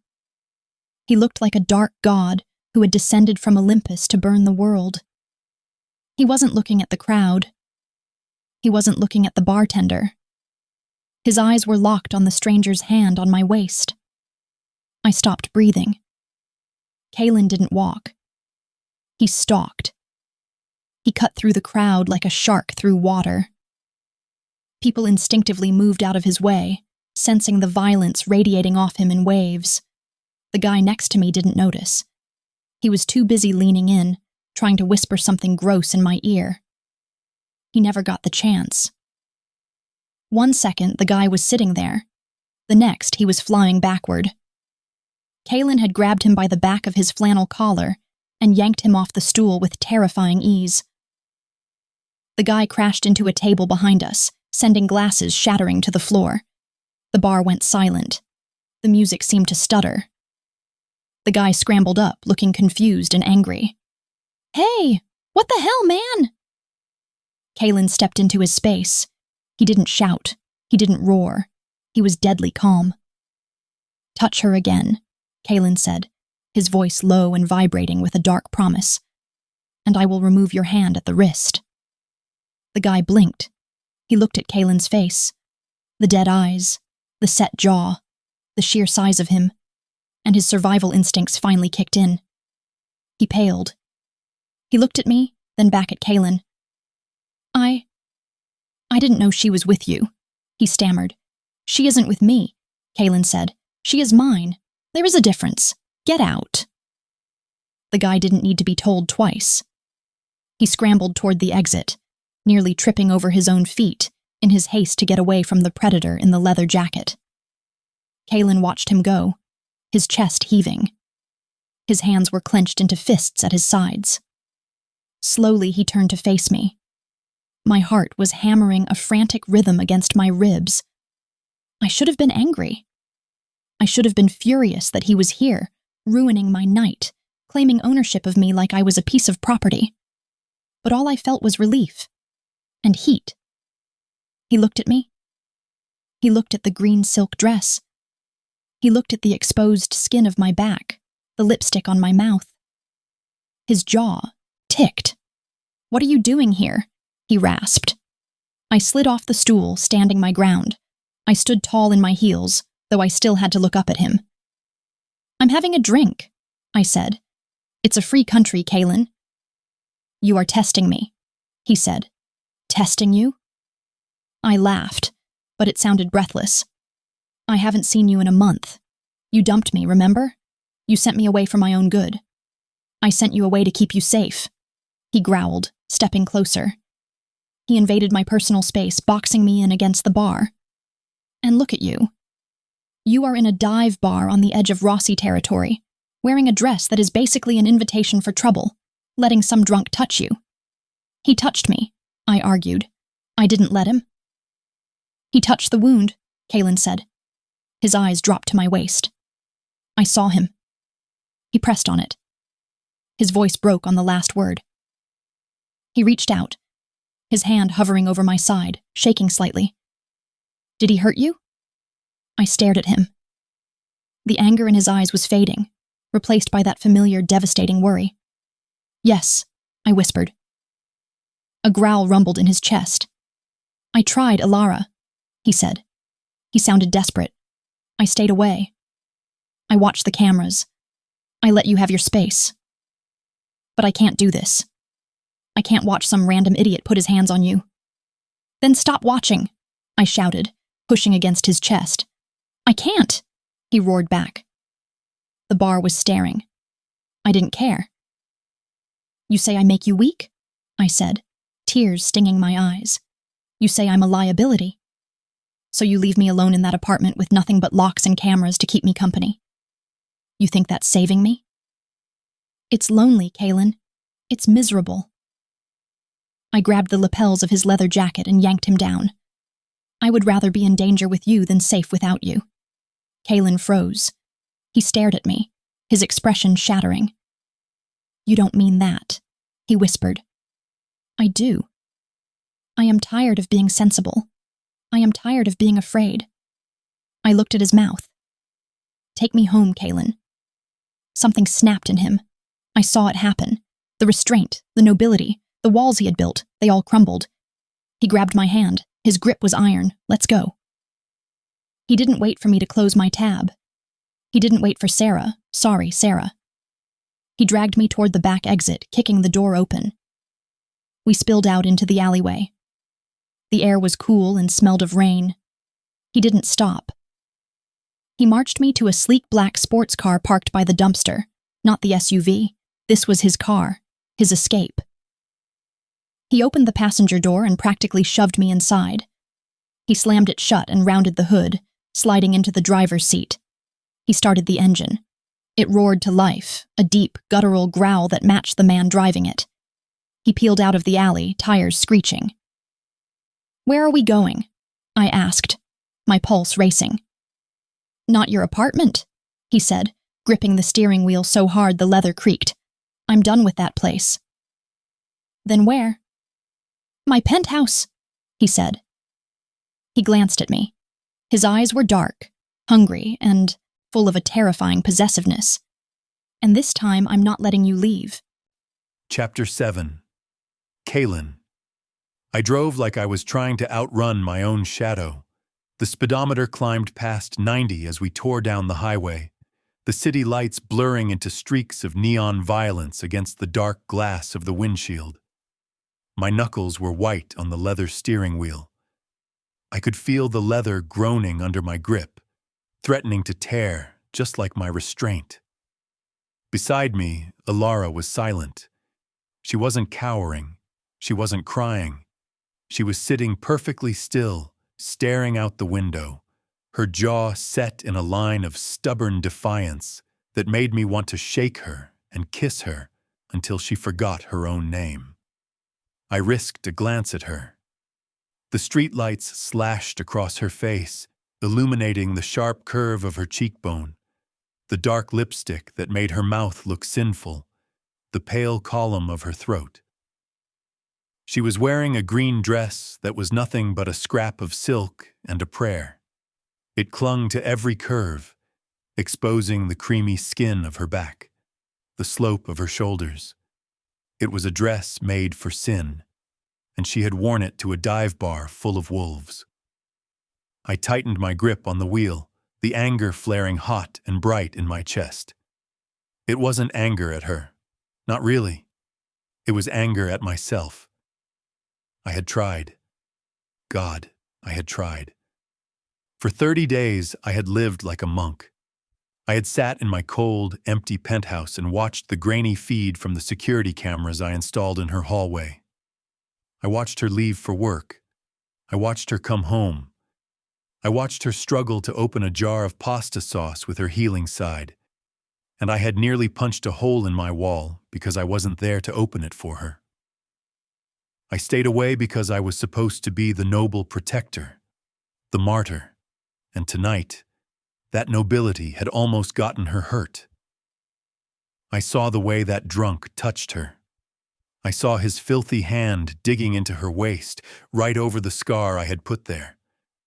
I saw the flash of pain in her eyes, and I snapped. The tether I had kept on my beast broke. The distance I had placed between us evaporated. I took the exit for the city center, the tires screeching in protest. "You have a death wish," I rasped. My voice sounded foreign to my own ears. Rough. Raw. Elara didn't look at me. "I have a life wish," she countered, her voice steady. "There is a difference." "A life wish?" I scoffed. "Going to the Rusty Anchor without a detail?" "That isn't living, Elara. That is suicide. Do you know whose territory that is? Do you know what they would have done to you if they knew who you were to me?" "I'm nothing to you," she shot back. "You made that very clear when you dumped me at my apartment and ghosted me for a month. I didn't ghost you. I was watching you." "That is worse," she yelled, finally turning to look at me. Her eyes were blazing. "That is so much worse, Kaelen." I pulled the car up to the curb of my building. It wasn't the estate. This was the spire, my sanctuary. 60 floors of glass and steel rising above the filth of the city. It was the only place I felt, like myself, and not just the dawn's sun.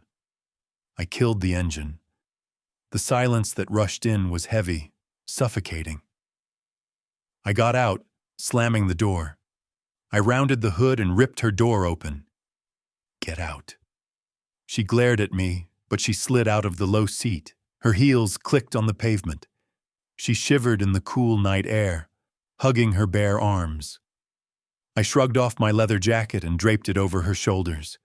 She tried to shrug it off. "Leave it," I ordered.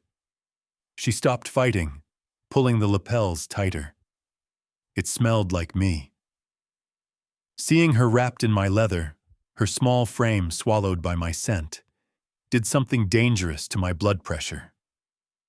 I grabbed her hand, her good hand, and dragged her toward the private entrance.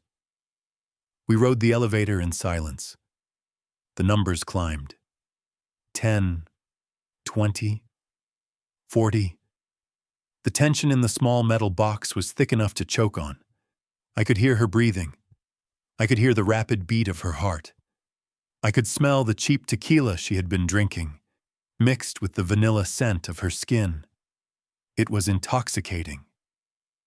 The doors slid open directly into the penthouse.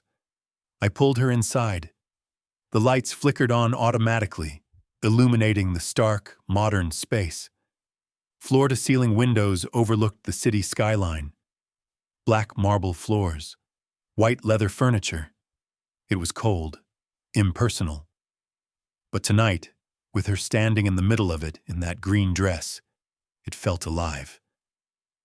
I locked the door. I engaged the deadbolt. I punched in the code for the perimeter alarm. "There," I said, turning to face her. "You are safe. No one gets in here without my biometrics. No one touches you." She stood in the center of the living room, looking around. She looked out of place, a vibrant splash of color in my monochrome world. "So this is it?" she asked, her voice hollow. "I just moved from one cage to another, first the apartment, now the penthouse?" This isn't a cage, I said, walking toward her. This is a fortress. It feels the same from the inside. She turned to face me. She looked tired now. The adrenaline from the bar was fading, leaving her pale and fragile. I walked up to her, invading her space. I needed to check her side. The image of that man pressing his thumb into her scar was burned into my retinas. Let me see, I said. What? The wound. He touched it. I need to see if you're bleeding. I'm fine, she said, taking a step back. Elara. No, she said firmly. You don't get to play doctor anymore. You don't get to act like you care about my health while you're actively breaking my heart. The words hit me like a physical blow. Breaking your heart? I repeated softly. She looked away, biting her lip. You think this has been easy for me? I asked. I took another step, cornering her against the back of the white sofa. You think I enjoyed staying away? It looked easy, she whispered. You didn't call. You didn't write, you just vanished. I didn't vanish, I growled. I was everywhere. Who do you think paid your rent this month? Who do you think fixed the streetlights on your block? Who do you think fired the creepy super who had the master key? Her head snapped up. You did that? I leaned in, bracing my hands on the back of the sofa on either side of her, trapping her. I did everything, I said intensely. My face was inches from hers. I spent every waking moment of the last 30 days making sure your world was perfect, making sure you didn't need me. Well, you failed, she said. Her voice shook. I froze. What? You failed, she repeated, because I still needed you. I stared at her. Her eyes were swimming with tears, but she held my gaze. She looked fierce and vulnerable and absolutely devastating. I hate my apartment, she said. It's too quiet. I hate the bakery guards because they aren't you. I hate that I look for your car every time I walk outside. She reached up, her hand trembling, and touched my chest. Her palm rested over my heart, which was beating so hard I thought it might crack a rib. You stayed away to keep me alive, she whispered. But Kaelen, I felt like I was dying anyway. Something inside me snapped, the last thread of my control, the final brick in the wall I had built to keep her out. It all disintegrated. I let out a sound that was half groan, half growl. Elara, I warned, my voice ragged. You need to stop. Why? Because I am hanging by a thread, I admitted. Because if you keep looking at me like that, I am going to forget all the reasons why I shouldn't touch you. Then forget them, she challenged. She stepped closer, closing the final inch of distance between our bodies. She tilted her chin up. Her lips parted. Stop protecting me, she whispered, and start wanting me. The invitation broke me. I didn't think, I didn't plan, I just reacted. I crashed my mouth onto hers. It wasn't a gentle kiss, it wasn't sweet, it was a collision. It was 30 days of starvation ending in a feast. It was anger and desperation and love, all tangled up in teeth and tongue. I wrapped my arms around her, crushing her to my chest. I lifted her off her feet, needing her closer, needing to feel every inch of her against me. She made a noise in the back of her throat, a whimper of surrender that drove me insane. Her arms went around my neck, her fingers tangling in my hair, pulling me deeper. She tasted like tequila and salvation. I walked us backward, blindly, until my legs hit the coffee table. I didn't care. I kicked it out of the way. I moved toward the kitchen island, needing a surface, needing leverage. I sat her on the edge of the marble counter. I stepped between her legs, pressing my hips against hers. The friction was electric. I was hard, painfully so, straining against my jeans. I broke the kiss, gasping for air. We were both panting, our foreheads resting against each other. "Tell me to stop," I rasped. "Tell me to stop, Elara, and I will walk out that door and never come back." She grabbed my face in her hands. She looked me dead in the eye. "Don't you dare," she said. That was it. Permission granted. Hell, permission demanded. I attacked her mouth again, kissing her jaw, her throat, the sensitive spot behind her ear. I shoved the leather jacket off her shoulders, letting it pool on the floor. My hands roamed over the green silk, memorizing the shape of her. My hand skimmed down her side, over the bump of the bandage beneath the fabric. I slowed, my touch turning gentle. "Does it hurt?" I murmured against her skin. "No," she gasped, her head thrown back. "Not when you touch it." I hated that scar. I hated that I put it there. But tonight I was going to worship it. I was going to rewrite the memory of pain with pleasure. I reached for the hem of her dress. "We aren't going back," I said, looking into her eyes. My voice was dark, possessive. "The apartment is done. The watching from the car is done." She nodded, her eyes dilated and dark. "Okay. You live here now," I said. "With me, in my bed, in my life. No more running, no more hiding." She wrapped her legs tighter around my waist, pulling me back in. "Okay," she whispered against my lips. I kissed her again, sealing the pact. I knew the war was coming. I knew my father would be furious. I knew the Rossi family would come for us. But in that moment, with Elara in my arms and the city lights glittering below us, I didn't care. Let them come. Let them try to take her. I was the heir. I was the prince. And tonight, I was claiming my queen. Chapter 8. Elara. I had never been in a penthouse before. I had never been in a room where the walls were made of glass and the city looked like a carpet of diamonds spread out beneath my feet. But as Kaelen carried me through the living room, I didn't look at the view. I looked at him. His face was a landscape of tension. His jaw was locked tight, a muscle ticking beneath the stubble on his cheek. His eyes were dark, blown wide with a hunger that should have terrified me.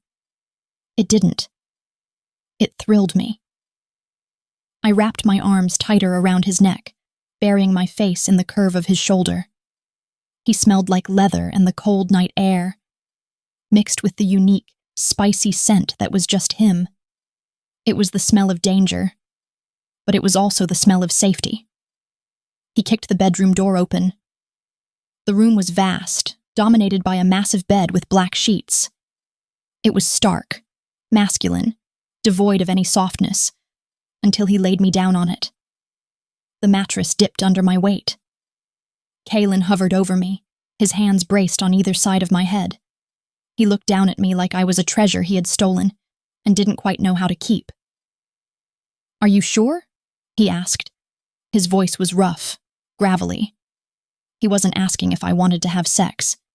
He was asking if I was ready to cross a line that couldn't be uncrossed. He was asking if I was ready to tie myself to a man who had enemies, a man who had blood on his hands, a man who had already gotten me shot once. I looked up at him. I saw the doubt warring with the desire in his eyes. He wanted me to say no. He wanted to be the noble hero who walked away. But I was done with noble. I reached up and grabbed the collar of his t-shirt. "I'm sure," I whispered. He let out a breath that sounded like a curse.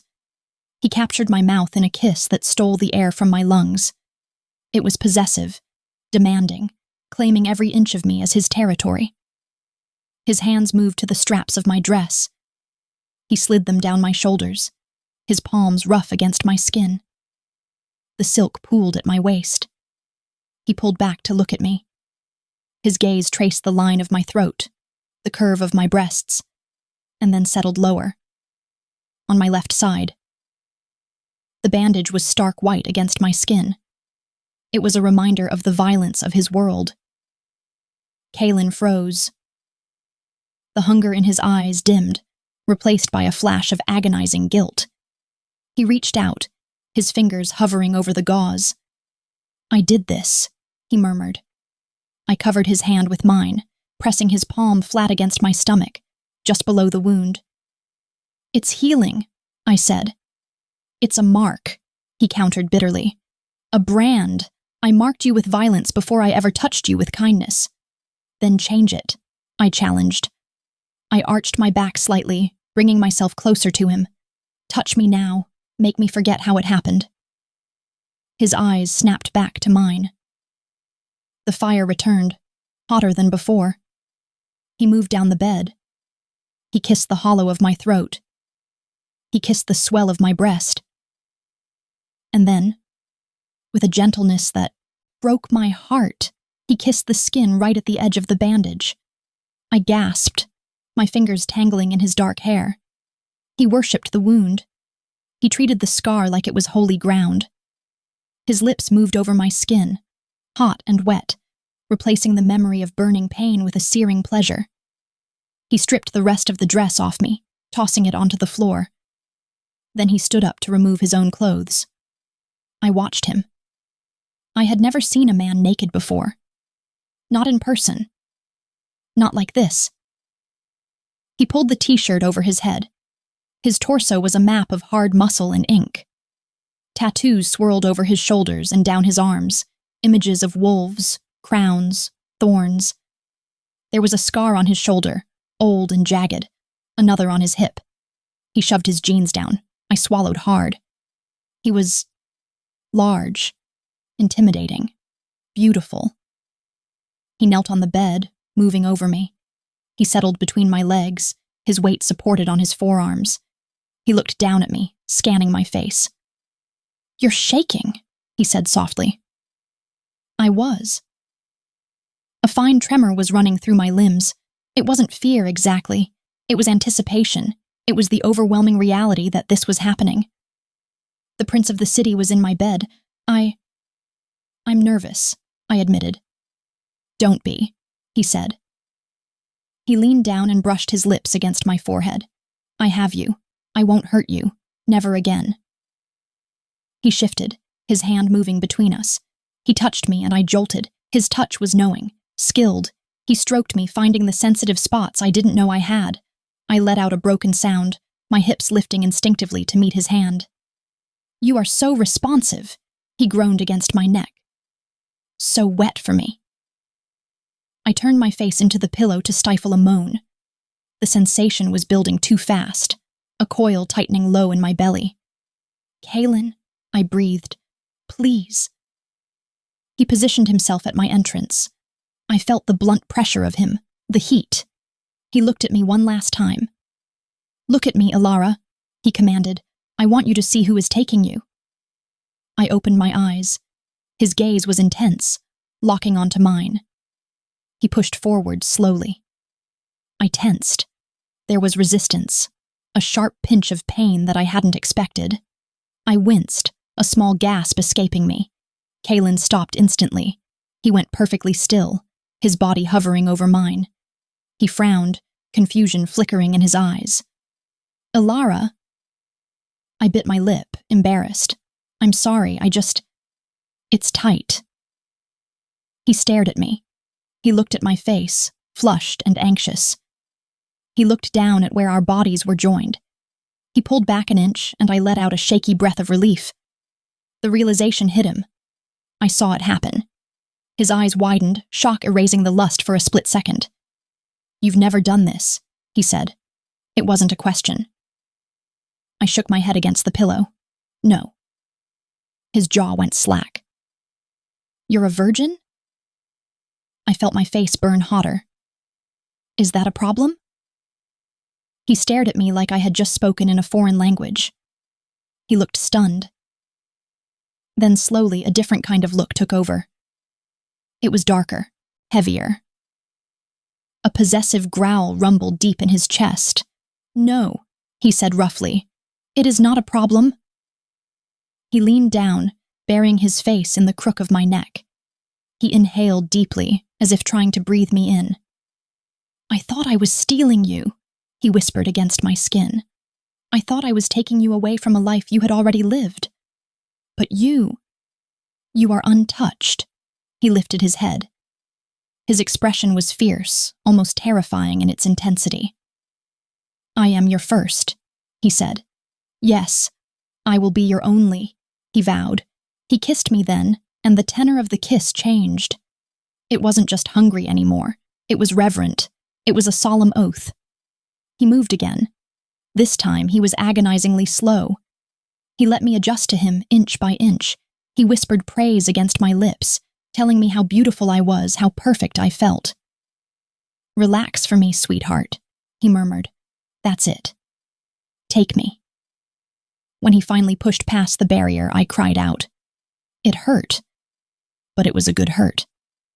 A feeling of fullness, of stretching, of being filled. He held still, letting the sensation settle. He kissed the tears from the corners of my eyes. You okay? He asked, his voice strained with the effort of holding back. I nodded. I wrapped my legs around his waist, pulling him closer. I'm okay, I whispered. Don't stop. He began to move. It was a slow, steady rhythm. He was careful with my side, taking the brunt of his weight on his arms, but he didn't hold back the depth of his thrusts. Every time he moved inside me, I felt it in my soul. It was a connection that went deeper than skin. He was rewriting me. He was erasing the lonely girl in the drafty apartment and replacing her with this fire, this heat, this belonging. Kaelen, I gasped, clutching his shoulders. I'm here, he gritted out. I'm right here. The pleasure began to build, a tightening spiral that made my toes curl. I arched my back, seeking more friction. Kaelen matched my pace. He was losing control. His breathing was ragged, his movements becoming more urgent. You are mine, he groaned. My ghost, my queen, my burden. The words swirled in my head, mixing with the sensation of his skin against mine. I felt the edge approaching. It was terrifying and wonderful. Let go, Elara, he commanded. Let go for me. I did.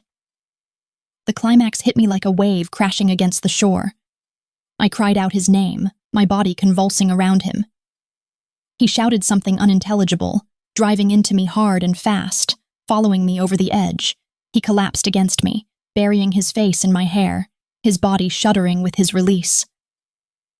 We lay there for a long time in the silence of the penthouse. The only sound was our harsh breathing and the hum of the city far below.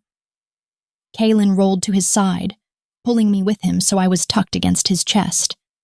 He kept his arm draped over my waist, his hand resting protectively over my hip, just below the bandage. I felt safe.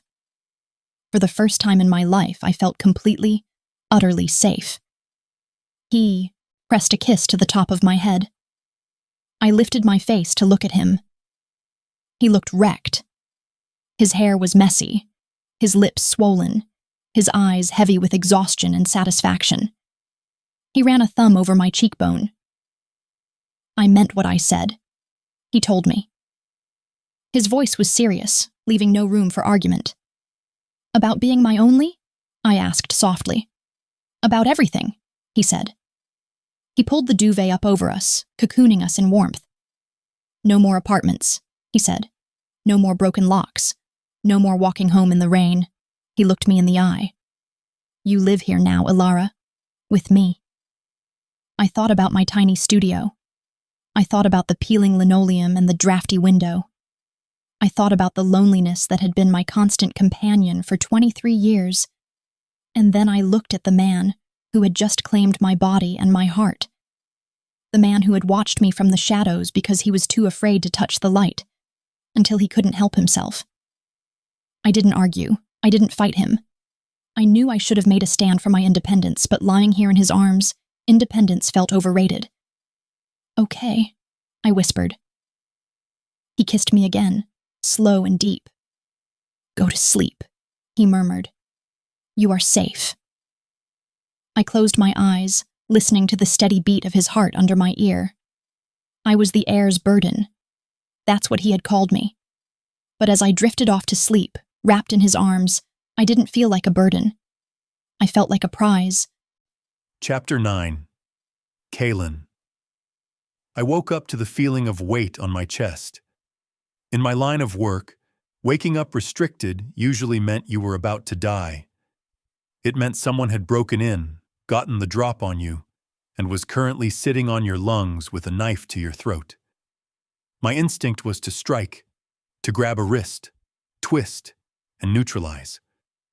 But the weight wasn't heavy. It was warm. I opened my eyes, the adrenaline fading before it could fully spike. Elara was asleep on top of me. She had sprawled out sometime in the night, seeking heat like a cat in a sunbeam. Her head was tucked under my chin, her breath puffing rhythmically against my collarbone. One of her legs was thrown over my hips, pinning me to the mattress. Her right hand, the one with the healing scar, was resting flat over my heart. I lay perfectly still. I didn't want to move. I didn't want to breathe too deep and wake her. For the first time in 28 years, I woke up without the immediate, crushing pressure of the family business waiting for me. Usually, my first thought was about shipments, territories, or which councilman needed a bribe. Today, my first thought was about how soft her hair was. I lifted my hand slowly, careful not to jostle her, and brushed a lock of brown hair away from her face. She mumbled something unintelligible and snuggled closer, her nose grazing my skin. Peace. That was the word. It was a foreign concept, a language I hadn't spoken since I was a child. But here, in the morning light filtering through the floor-to-ceiling windows of the penthouse, with this woman anchored to me, I felt peace. It terrified me. Peace made you slow. It made you soft. And in my world, soft things got eaten. But looking at the bandage on her side peeking out from under the sheet, looking at the faint white line on her palm resting on my chest, I knew I would burn the world down to keep this quiet moment. I watched her sleep for an hour. I watched the dust motes dance in the light. I watched the rise and fall of her back. Finally, her eyelashes fluttered. She groaned, stretching against me. The movement rubbed her body against mine, and peace evaporated, replaced instantly by desire. "Good morning," I rasped. My morning voice was deeper than usual, rough with sleep. Elara froze. She lifted her head, blinking blearily at me. Her hair was a bird's nest. She looked beautiful. "Morning," she whispered. She looked down at our tangled limbs. "Oh, I'm crushing you."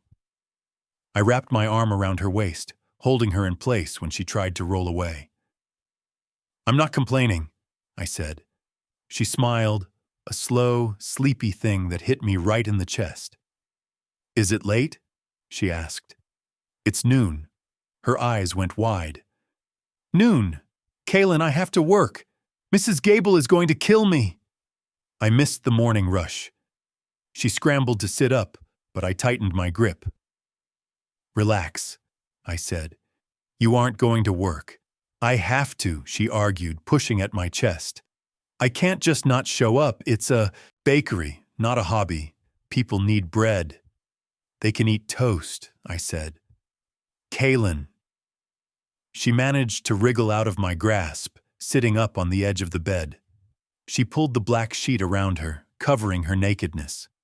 The sight of her bare shoulders, marked with the faint pink impressions of my grip from last night, made my mouth go dry. I sat up, leaning back against the headboard, watching her. "We need to talk about logistics," I said.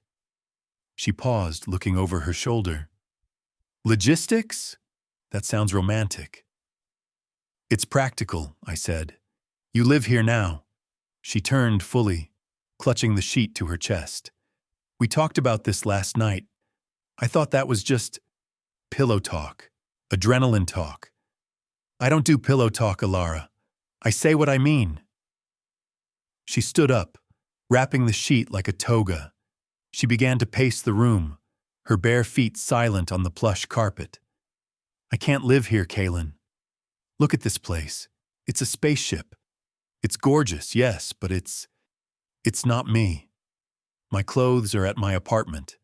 My spices are there. My life is there. Your life was unsafe there, I countered. I stood up, uncaring of my nudity, and walked over to my dresser to pull out a pair of boxers. She averted her eyes, a blush creeping up her neck. It was charming. After everything we did last night, she was still shy. I pulled the boxers on. I can't just be a kept woman, she said to the wall. I have pride. I work. I earn my own way. I'm not going to sit here and drink expensive wine while you go out and do Mafia things. I walked over to her, stepping into her path so she had to stop pacing. I don't want you to stop working, I said. I know how much that bakery means to you. I know you want to open your own place one day. I do, she said softly. So I have a solution. She narrowed her eyes. What solution? I bought the building, I said casually. She blinked. What?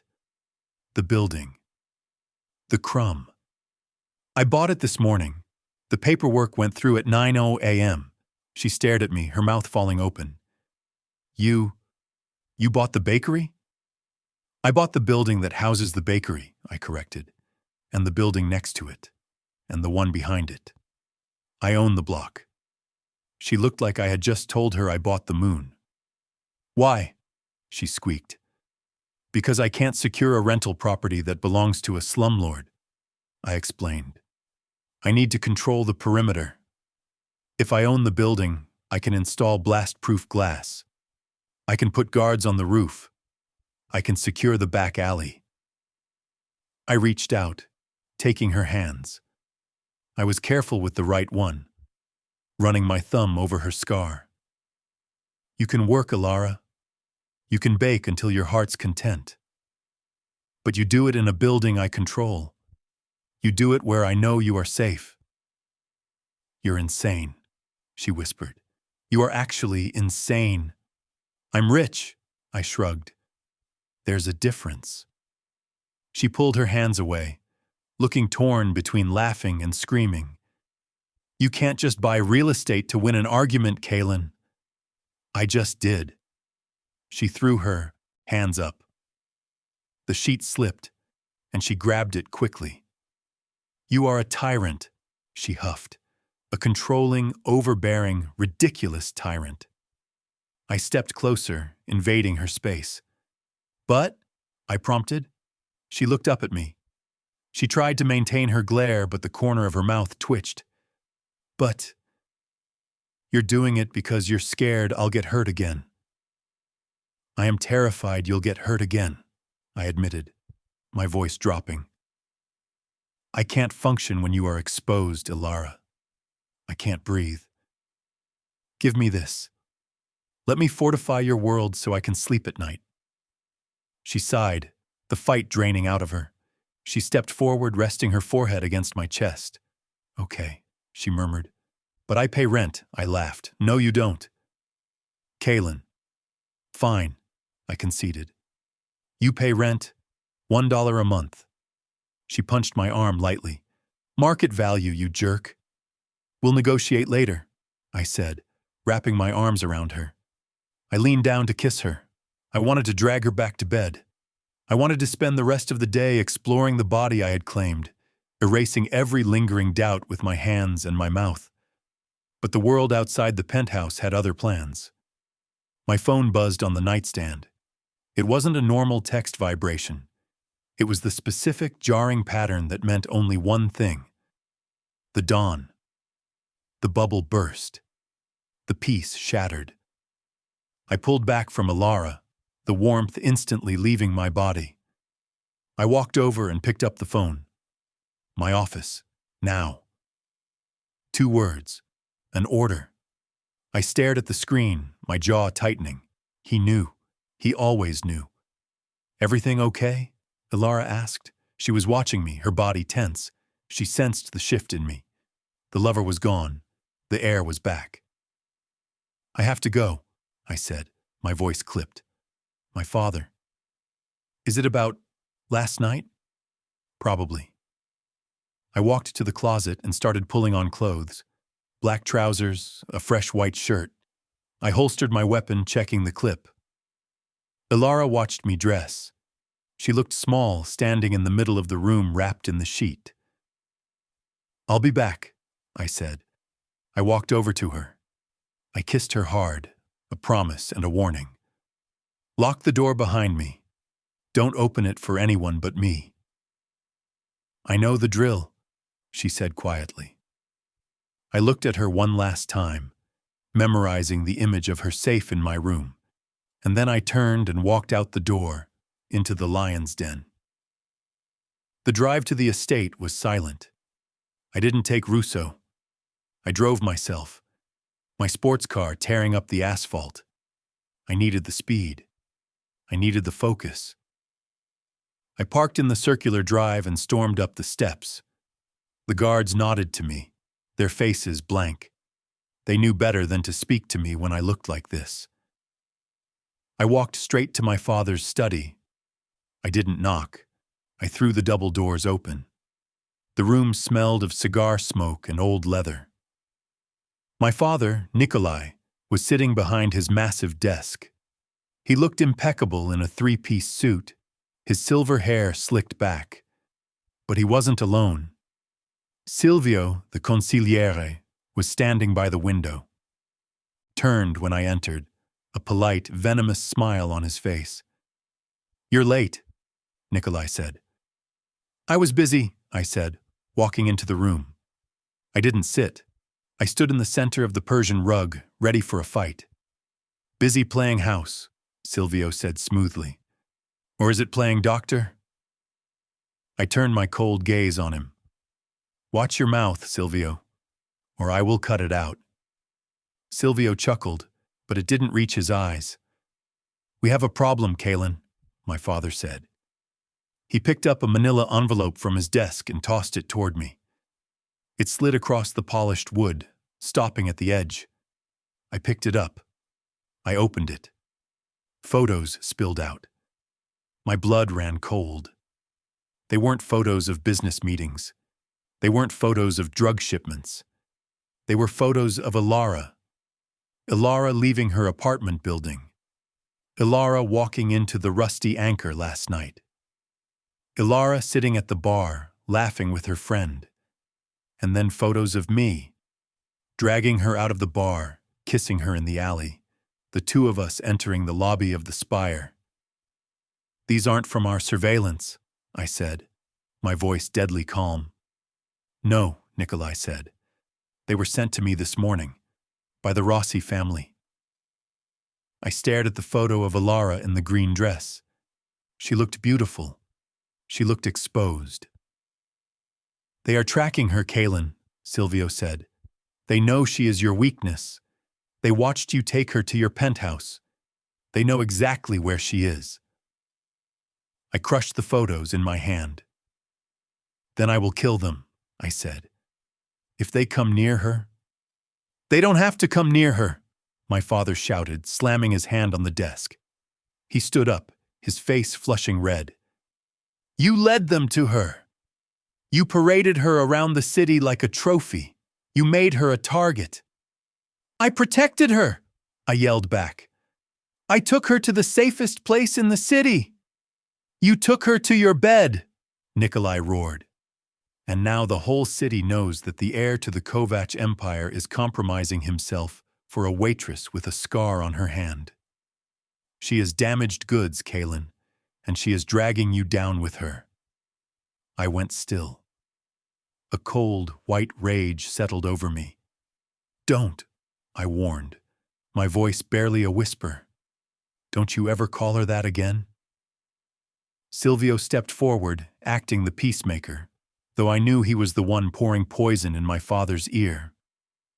"There is a solution," Silvio said. "A way to fix this mess and secure the family's future." I looked at him. "What solution?" "A marriage alliance," Silvio said. I laughed. "You have to be joking. The Rossi family is willing to call a truce," Silvio continued, ignoring my reaction. "They want to end the war. They are proposing a union. You and Giulia Rossi." I stared at him. Giulia Rossi was the daughter of the rival Don. She was a political pawn, raised to be a Mafia wife. I had met her once. She was cold, calculating, and completely indifferent to anything but status. "No," I said. "It is a good match," my father said, sitting back down. "It unites the territories. It ends the bloodshed. And it removes the target from your little pet's back." "My pet has a name," I snarled.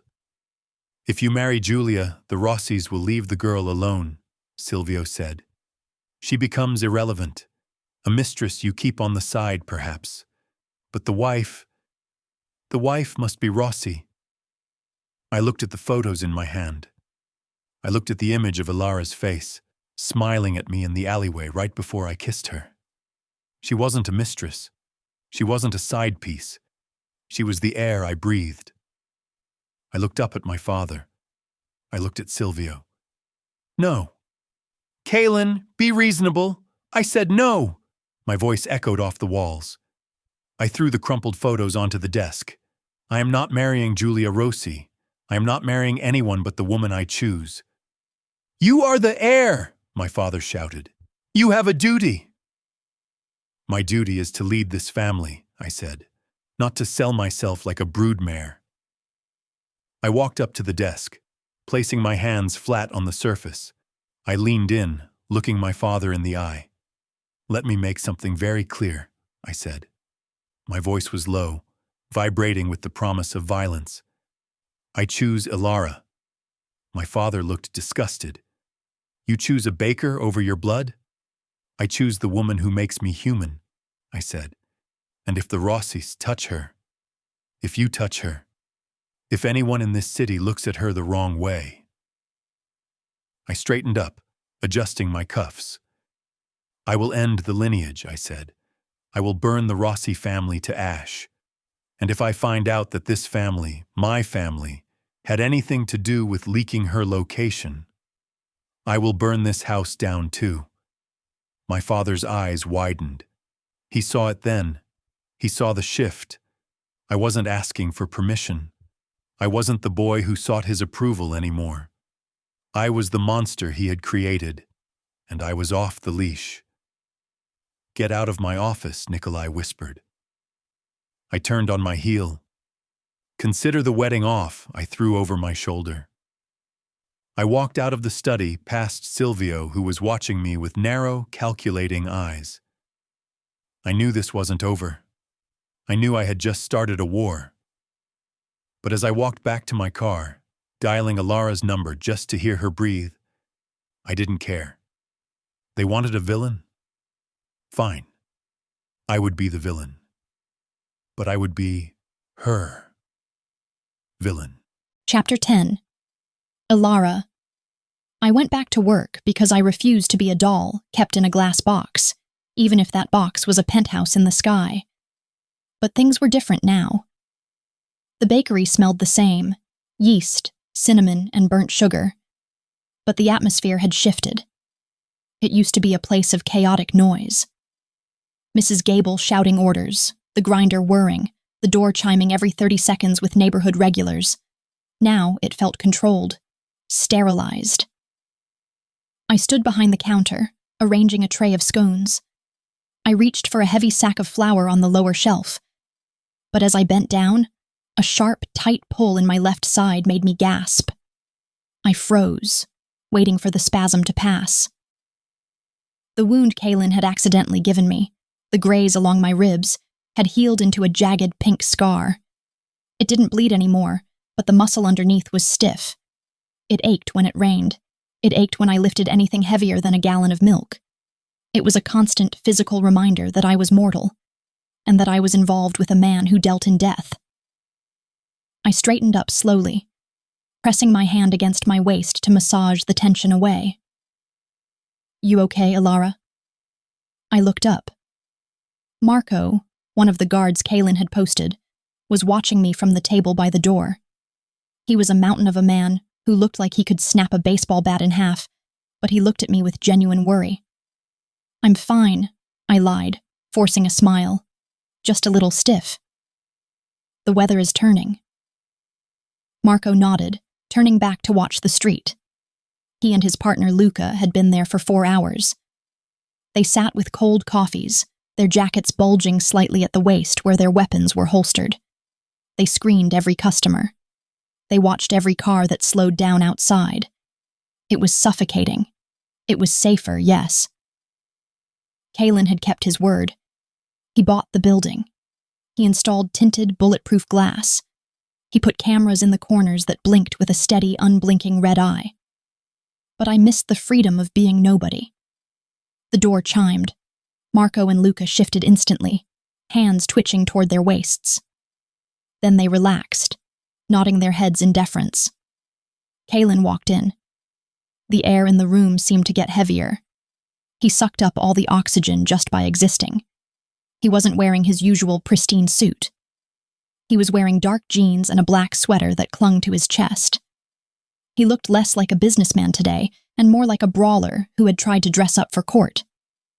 He looked terrible. His skin was pale, his eyes rimmed with red. There was a tension in his jaw that looked painful, like he was grinding his teeth down to dust. He walked straight to the counter. He didn't look at the pastries. He didn't look at Mrs. Gable, who was beaming at him from the kitchen. His eyes locked on mine. They were dark, stormy, and full of a desperate energy that made my stomach drop. "Ready?" he asked. His voice was rough, like he'd been smoking. I untied my apron. "I'm going on lunch." "Mrs. Gable!" I called out. "Take your time, dear," she shouted back. Kaelen didn't wait. He reached over the counter and took my hand. His grip was tight. He led me out of the bakery, past the guards who stood at attention, and out to the curb where his sleek sports car was waiting. He didn't open the door for me this time. He just got in the driver's side and waited for me to slide in. We didn't go to a restaurant. He drove a few blocks away, toward the industrial waterfront, and parked in a secluded spot overlooking the gray, choppy water. Rain was starting to spit against the windshield. He killed the engine but didn't look at me. He stared out at the water, his hands gripping the steering wheel so hard his knuckles were white. The silence stretched, heavy and suffocating. "Kaelen?" I asked softly. He flinched. He let out a long, shaky breath and finally turned his head. The look in his eyes broke my heart. It was fear. Pure, unadulterated fear. "My father knows," he said. I swallowed hard. "Knows about what?" "About us. About the penthouse. About the injury." I instinctively wrapped my arm around my ribs, protecting the scar beneath my sweater. "He showed me photos," Kaelen continued. "They were taken by the Rossi family. They have been tracking you, Elara. They watched us leave the bar. They watched us go into my building. They know you are with me." A chill went down my spine. The feeling of being watched returned, crawling over my skin. "So, we are in danger?" I asked. He laughed, a bitter sound. "We are always in danger. But this is political." He turned his body toward me, leaning over the center console. He looked like he was trying to memorize my face. "The war is bad, Elara. It's costing money. It's costing lives. The Rossis want it to end. That's good, isn't it? It depends on the price." He reached out. He didn't touch my hand. He placed his large, warm palm on my side, right over the spot where I had been shot. Even through the coat, I felt the heat of his touch. He pressed gently, as if checking to make sure I was still whole. "They offered a truce," he said quietly. "A marriage alliance." I stopped breathing. Marriage?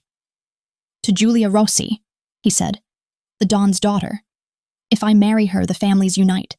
The territory dispute ends. The bloodshed stops. He looked up at me, his eyes searching mine.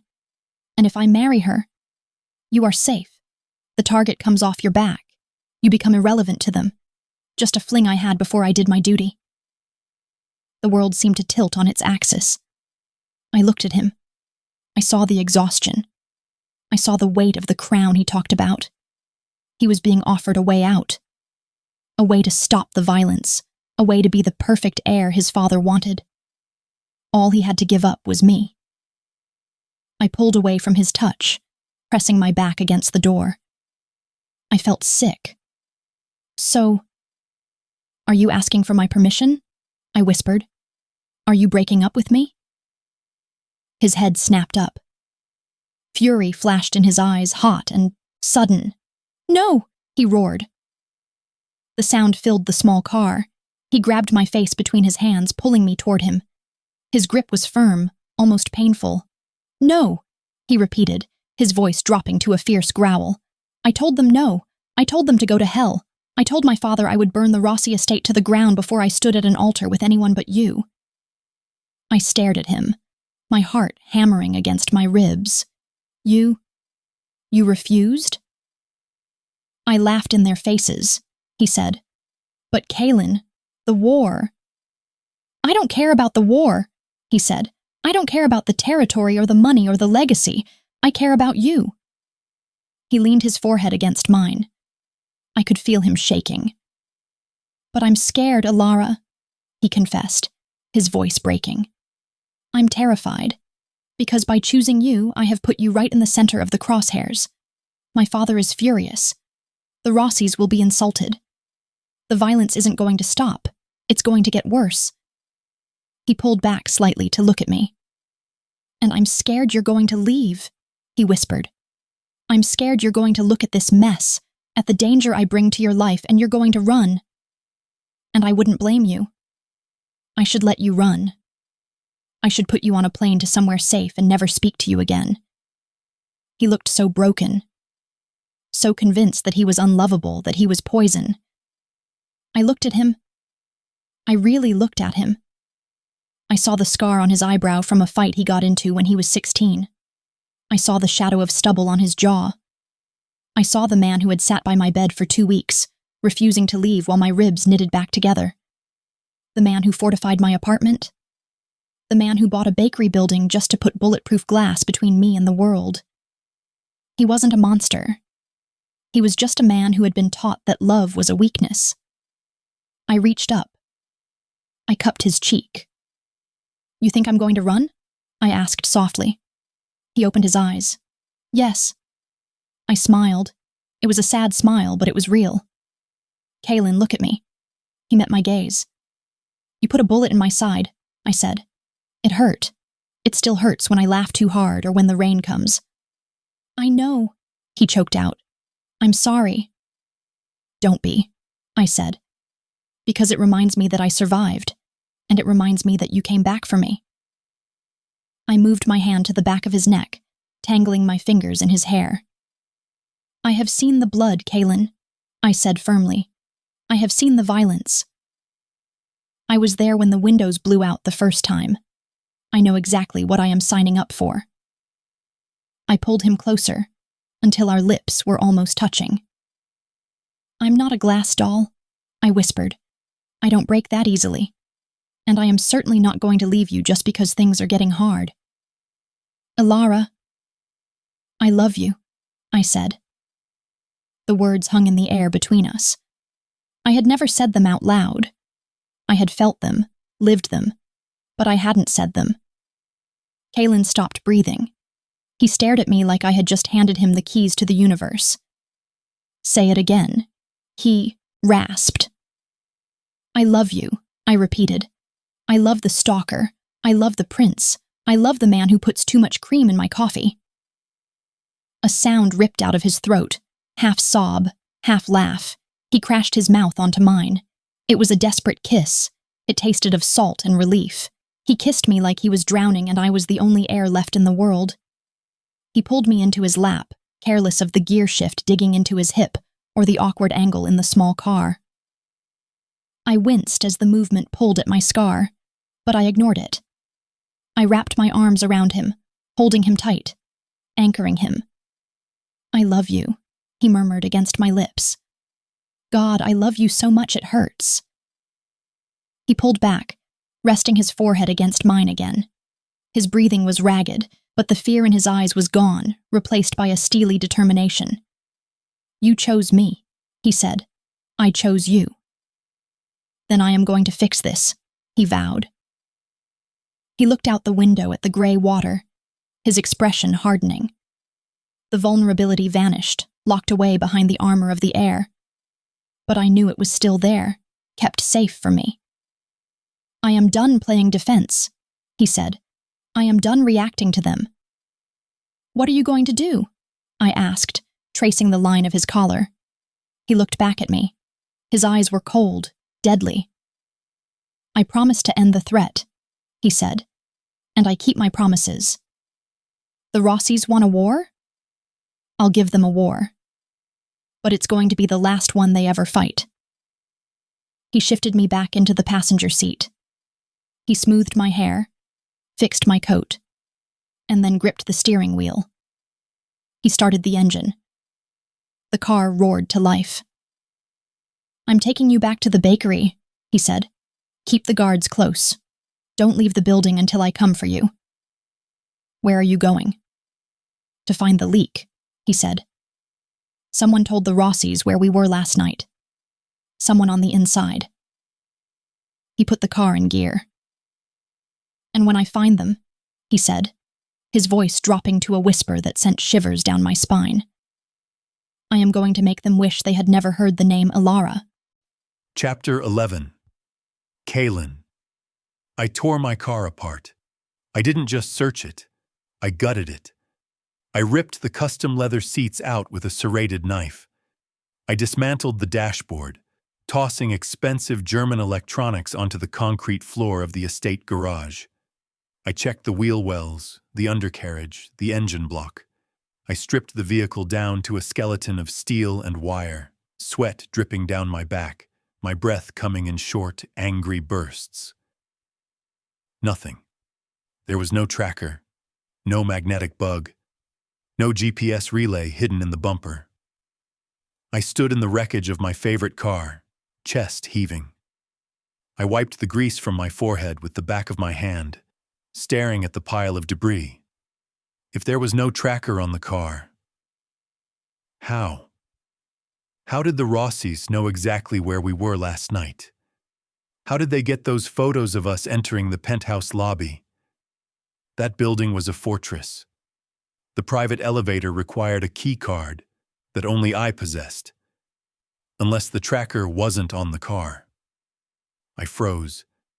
My gaze landed on the workbench where I had tossed my belongings before I started my demolition. My keys, my wallet, my gun, and my phone. I walked over to it slowly. It was a sleek, encrypted device issued by the family's security team. We updated them every month to stay ahead of the feds. New software, new firewalls. Who managed the security protocols? Silvio. The realization hit me like a bucket of ice water. It wasn't a physical bug. It was a digital leash. I picked up the phone. I didn't turn it on. I flipped it over, staring at the black casing. Silvio insisted on a manual update 3 days ago. He said there was a critical vulnerability in the network. He took my phone for an hour. "You make me weak." That's what he had said in my father's office. He wasn't just observing my weakness. He was tracking it. He was weaponizing it. I didn't smash the phone. Not yet. I needed it. I grabbed a fresh shirt from the laundry pile by the door, pulling it on as I strode out of the garage. I bypassed the main house and went straight to the server room in the basement. Ricci, the IT specialist, was sitting amidst a hum of cooling fans and blinking lights. He was a nervous kid with nimble fingers and zero spine. He jumped when I kicked the door open. "Ricci," I barked. "Boss?" He spun around in his chair, his eyes wide. "Is everything okay? You look—" "I look like I'm about to kill someone," I finished for him. I threw the phone at him. He fumbled, barely catching it before it hit the floor. "Unlock the root directory. Show me the last update log. Now." Ricci swallowed hard. Boss, that's restricted. Only the consigliere has the admin codes for the top level." I pulled my gun. I didn't point it at him. I just placed it on the desk, heavy and loud. "Unlock it, Ricci, or I will assume you are part of the problem." He typed. His fingers were shaking so bad he hit the wrong keys twice. I waited, my patience vibrating like a taut wire. If Silvio was tracking me, he knew I was at the estate right now. He knew Elara was at the bakery. "Got it!" Ricci squeaked. He turned the monitor toward me. I leaned in. It was a wall of code, but I knew what to look for. And there it was, a subroutine running in the background. GPS relay, audio mirroring. He was listening. He had been listening to everything, every conversation, every promise, every time I told Elara I loved her. "Who installed this?" I asked, my voice deadly quiet. Ricci looked at the screen. It says admin user 1. Silvio.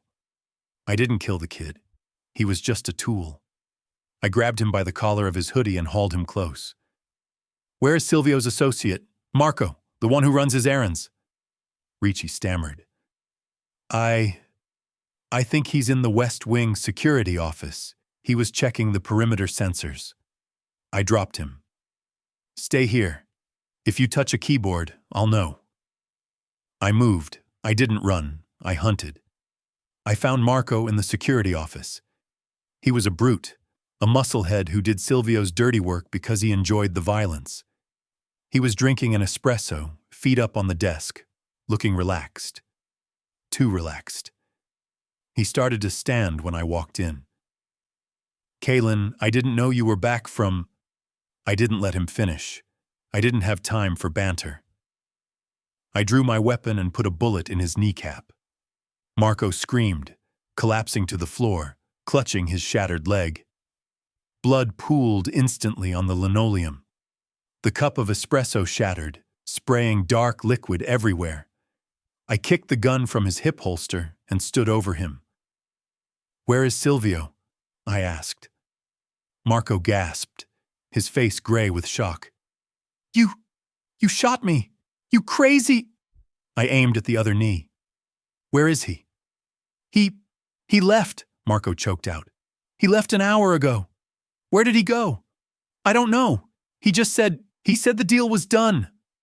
My stomach dropped. The deal, the marriage alliance. I had rejected it. So what was the alternative? "If you marry Julia, the target comes off your little pet's back." But I hadn't married her. I grabbed Marco by his hair, yanking his head back. I pressed the muzzle of my gun against his forehead. The barrel was still warm. "What did he give the Rossis?" I roared. "If he isn't giving them a truce, what is he giving them?" Marco was crying now. Snot and tears mixed on his face. "He gave them the codes," he screamed. "He gave them the bypass codes." "What codes?" "For the bakery. He gave them the security override for the new system you installed." The world stopped. The sound of Marco's sobbing faded into a high-pitched ring in my ears. I bought the building. I reinforced the glass. I hired the guards. I thought I had built her a fortress. But Silvio had the master keys. He didn't just track Elara. He unlocked the door for the wolves. "Why?" I whispered. Marco shook his head, trembling. He said you were too emotional. He said if the girl was gone, you would focus. He said the Rossies would do the dirty work, and we would blame it on the war. I saw red, a pure, blinding crimson that washed over my vision. They weren't just going to scare her. They were going to kill her. Today. Now. And I wasn't there. I pulled the trigger. I didn't watch Marco fall. I was already moving. I sprinted out of the office, down the hall, and out the front doors. My sports car was in pieces in the garage. I ran to the nearest vehicle, an armored SUV used for transport. I ripped the driver out of the seat, throwing him onto the gravel. "Keys!" I shouted. He threw them at me, terrified. I jumped in. I jammed the key into the ignition. The engine roared to life. I peeled out of the driveway, tearing up the lawn, smashing through the iron gate before it could fully open. Metal shrieked against metal, but I didn't lift my foot off the gas. I grabbed my phone, the compromised one. I didn't care if Silvio was listening now. Let him hear the wrath of God coming for him. I dialed Russo, the head of my detail. "Get every unit to the bakery," I screamed into the phone. "Now!" "Boss? What's happened?" "It's a hit. Code black. They have the bypass codes. The perimeter is compromised. Get there now!" I threw the phone onto the passenger seat. I drove like a madman. I ran red lights.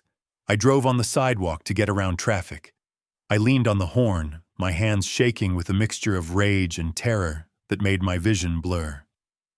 "Please," I prayed. "Please let me be fast enough." I had promised her.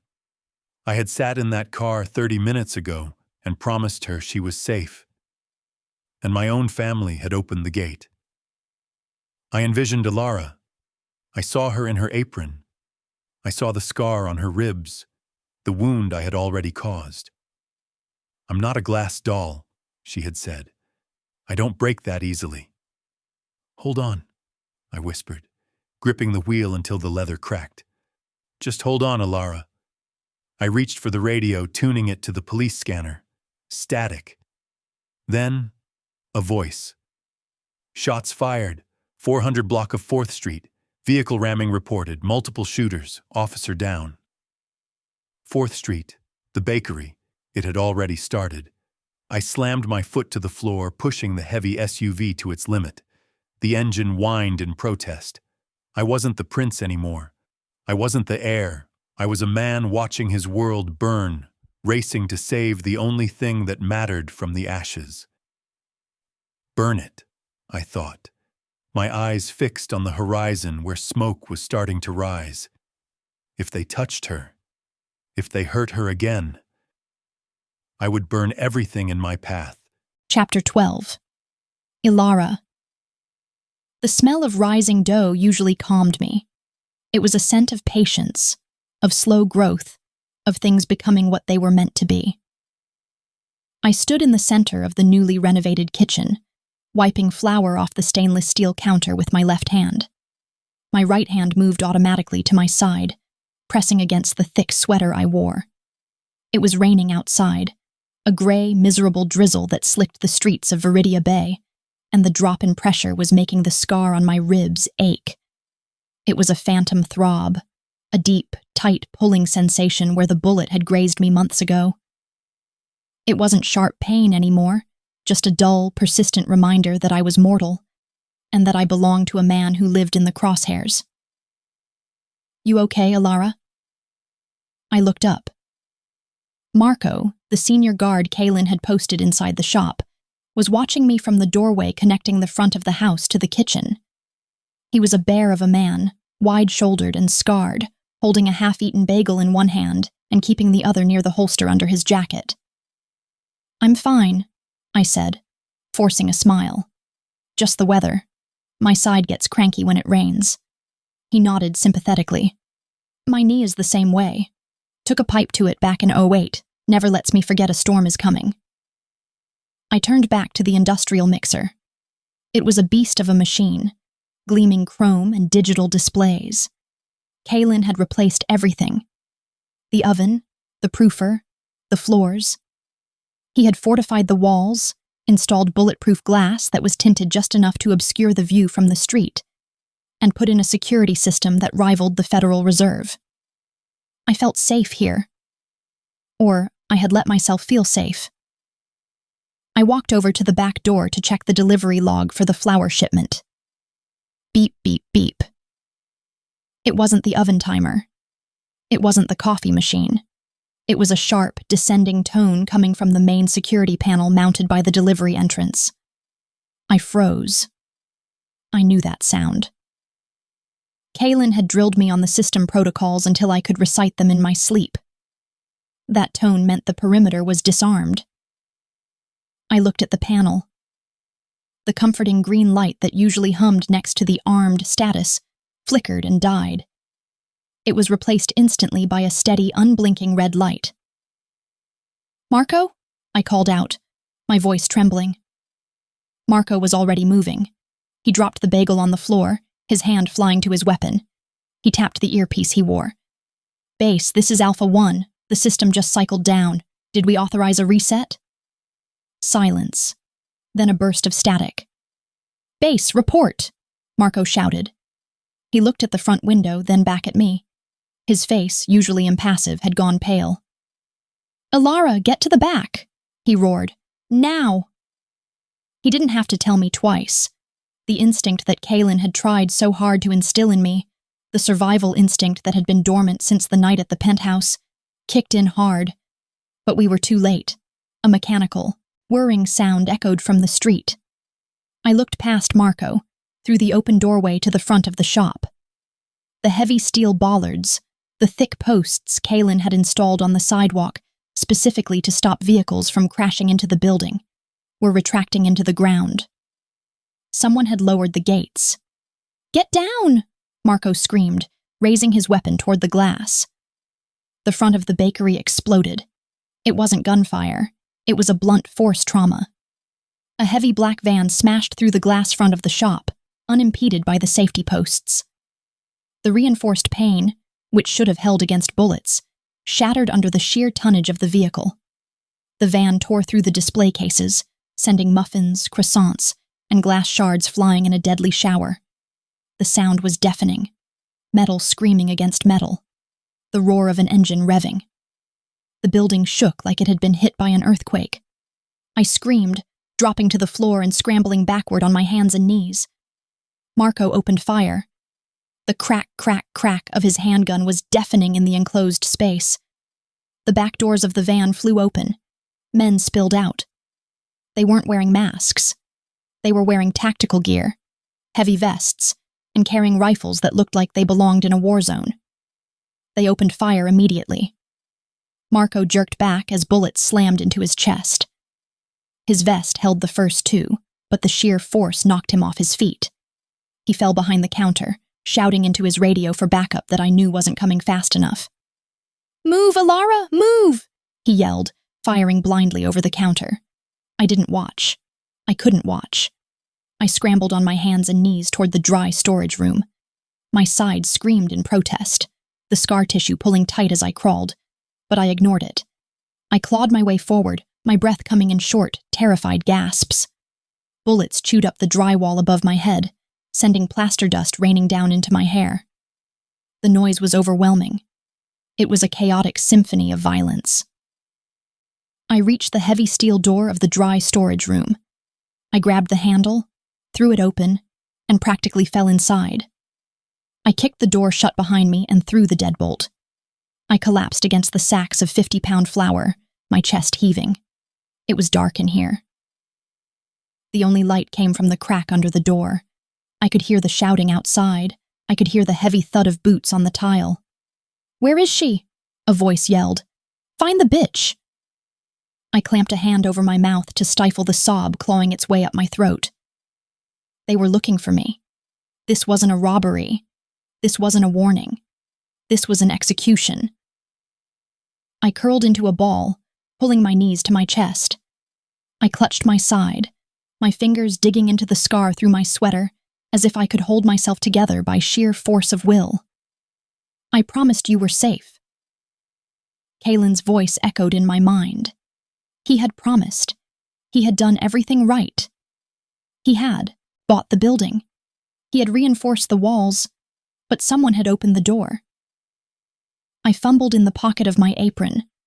My fingers brushed against the hard plastic of the burner phone Kaelen insisted I carry. I pulled it out. My hands were shaking so badly I almost dropped it. I dialed the single number saved in the contacts. It rang once. Then the line went dead. No signal. They were jamming it. I stared at the screen, tears blurring my vision. I was alone, trapped in a dark room with flour and yeast while men with rifles tore apart my life. Something slammed against the storage room door. I flinched, scrambling backward until my spine hit the metal shelving unit. "Open up!" a man shouted. Another slam. The metal groaned. I looked around frantically for a weapon. A rolling pin, a knife, anything. But this was dry storage. There was nothing but ingredients. I grabbed a bag of sugar. It was pathetic. It was a baking ingredient against an assault rifle. But I held it anyway. I wouldn't go down without throwing something. "Come on!" the voice outside yelled. "Blow the hinges!" I squeezed my eyes shut. I thought about the first time I met him. The rain, the coffee. The way he looked at me like I was the only person in the world. I thought about the night in the penthouse. The way he had kissed the scar on my ribs, worshipping the very thing that had hurt me. I didn't want to die. I wanted to go home to him. The door buckled. A sliver of light appeared at the top where the metal was bending. "Here we go," someone laughed. Then a different sound cut through the chaos. It was the roar of an engine outside, followed by the screech of tires and a sickening crunch of metal. Gunfire erupted again, but it was different this time. It was closer, louder, more aggressive. I heard screaming, not from me, from the men outside. The pounding on my door stopped. "What the hell is—" The man outside the door never finished his sentence. I heard a wet thud, like a melon being dropped on concrete, and then the sound of a body hitting the floor. Silence fell. It was heavy and terrifying. I held my breath, clutching the bag of sugar so tight my knuckles turned white. I listened. Footsteps. Heavy, fast, purposeful footsteps approaching the door. They crunched over glass and debris. I braced myself. I pulled my legs tighter. "Elara?" The voice was a roar, a raw sound of panic and rage that vibrated through the metal door. "Kaelen." I let out a sob. "Kaelen! I'm in here!" I screamed. "I'm in here!" The door handle rattled. "Locked! Elara, move back! Move away from the door!" I scrambled to the side, covering my head with my arms. 3 gunshots rang out, blowing the lock mechanism apart. The door was kicked open with such force it slammed against the wall. Light flooded the small room. Kaelen stood in the doorway. He looked like a demon. His expensive suit was gone, replaced by a tactical vest over a black t-shirt that was soaked with sweat and blood. Not his, I hoped. He held a rifle in one hand, gripping it by the barrel like a club. His hair was wild, plastered to his forehead. His face was streaked with soot and grime. But his eyes were wild, terrified, manic. He scanned the dark room, the rifle raising, looking for a target. Then he saw me. He dropped the gun. It clattered to the floor, forgotten. "Elara." The sound that came out of him broke me. It was a sound of pure, unadulterated relief. He fell to his knees in front of me. He didn't care about the flour on the floor or the glass shards. He reached for me, his hands shaking so violently they were blurring. I threw myself at him. I buried my face in his neck, wrapping my arms around him as tight as I could. I smelled the gunpowder on him, the copper scent of blood, the sweat. It was the best smell in the world. "I got you," he choked out, his voice wrecked. "I got you, baby. I'm here." He pulled back, his hands frantic as they roamed over me. He checked my head, my arms. Then his hands went straight to my waist. He pressed his palms against my sides, checking the old wound, checking for new ones. "Are you hit?" he demanded, his eyes searching mine. "Elara, tell me, did they touch you?" "No," I sobbed, shaking my head. "No, I'm okay. I hid. I'm okay." He let out a breath that sounded like a sob. He leaned his forehead against mine, closing his eyes. "I'm sorry," he whispered, his voice thick with tears. "I'm so sorry. I failed you. I built the walls, but I gave them the key." "You came," I said, holding his face, feeling the rough stubble against my palms. "You came back." "I will always come back," he swore.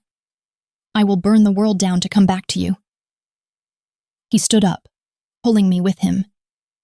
He didn't let me walk. He swept me up into his arms, cradling me against his chest like I weighed nothing. "Don't look," he commanded, pressing my face into his shoulder. "Bury your face, Elara. Don't look at the shop." I did as he asked. I pressed my face into the tactical vest, closing my eyes tight. But I could still hear the crunch of glass under his boots. I could smell the smoke. I sensed the stillness of the bodies we were stepping over. He carried me out of the storage room, through the ruined kitchen. "Marco?" I whispered into his shoulder. "Russo has him," Kaelen said tightly. "He's alive. He fought like a lion." We stepped out the back exit into the alley. The cool air hit my face. Rain was falling harder now, mixing with the smoke rising from the front of the building. His car wasn't there. Instead, there was a black, armored truck idling, its engine rumbling like a beast. Russo was at the wheel, looking grim. Kaelen yanked the back door open and climbed in with me, not letting me go for a second. "Drive," he ordered. "The estate." The door slammed shut, sealing us in. Kaelen pulled me into his lap, rocking me back and forth. He was murmuring things into my hair, prayers, curses, promises of vengeance. "I'm going to kill them," he whispered, his voice turning cold and deadly. "Every single one of them, the consigliere, the Rossis, everyone who had a hand in this." I didn't say anything. I just held on to him. I looked down at his hand, which was pressed firmly, protectively over my side, over the scar. The bakery was gone. My safe place was gone. The fortress he had built was a pile of rubble. But as Kaelen tightened his arms around me, shielding me from the world, I realized that the building didn't matter. He was my safe place. And he was shaking. The monster, the prince, the killer, he was shaking because he loved me. I pressed a kiss to the pulse point on his neck. "Take me home, Kaelen," I whispered. He looked down at me. The fire in his eyes burned hot enough to scorch the earth. "We're going home," he said. "And then? Then I am going to finish this war." Chapter 13. Kaelen. The rain had turned into a deluge by the time the armored truck tore through the gates of the estate. I didn't wait for the vehicle to stop completely before I kicked the heavy rear door open. I had Elara wrapped in my arms, shielded from the downpour by my tactical vest and the sheer force of my will. She was shivering, not from the cold, but from the shock. I carried her up the stone steps. The guards scrambled to open the massive oak doors, their eyes widening as they took in the state of us. I was covered in soot, blood, and rain. Elara was covered in flour dust that had turned to paste on her clothes. I didn't take her to the medical wing. She wasn't hit. I had checked her 3 times in the truck. I didn't take her to my room. It wasn't safe enough yet. I took her to the East Wing, my mother's sanctuary. My father ran the business with an iron fist, but Kaelen Kovac ran the house. She was the only person in this God-forsaken family who had kept her soul intact. She was fierce, protective, and she was the only one I trusted to keep Elara alive while I went to finish what I started. I kicked open the doors to her private sitting room. My mother was standing by the fireplace, a book in her hand. She looked up, her expression shifting from annoyance to horror as she saw us. "Kaelen!" she gasped, dropping the book. "Lock the doors, Mother," I said, my voice hoarse. I set Elara down on the velvet sofa. She clung to my hand, her knuckles white. Her eyes were wide, terrified, darting around the room. "Where are you going?" she asked, her voice trembling. "I have to go," I said. "I have to end it."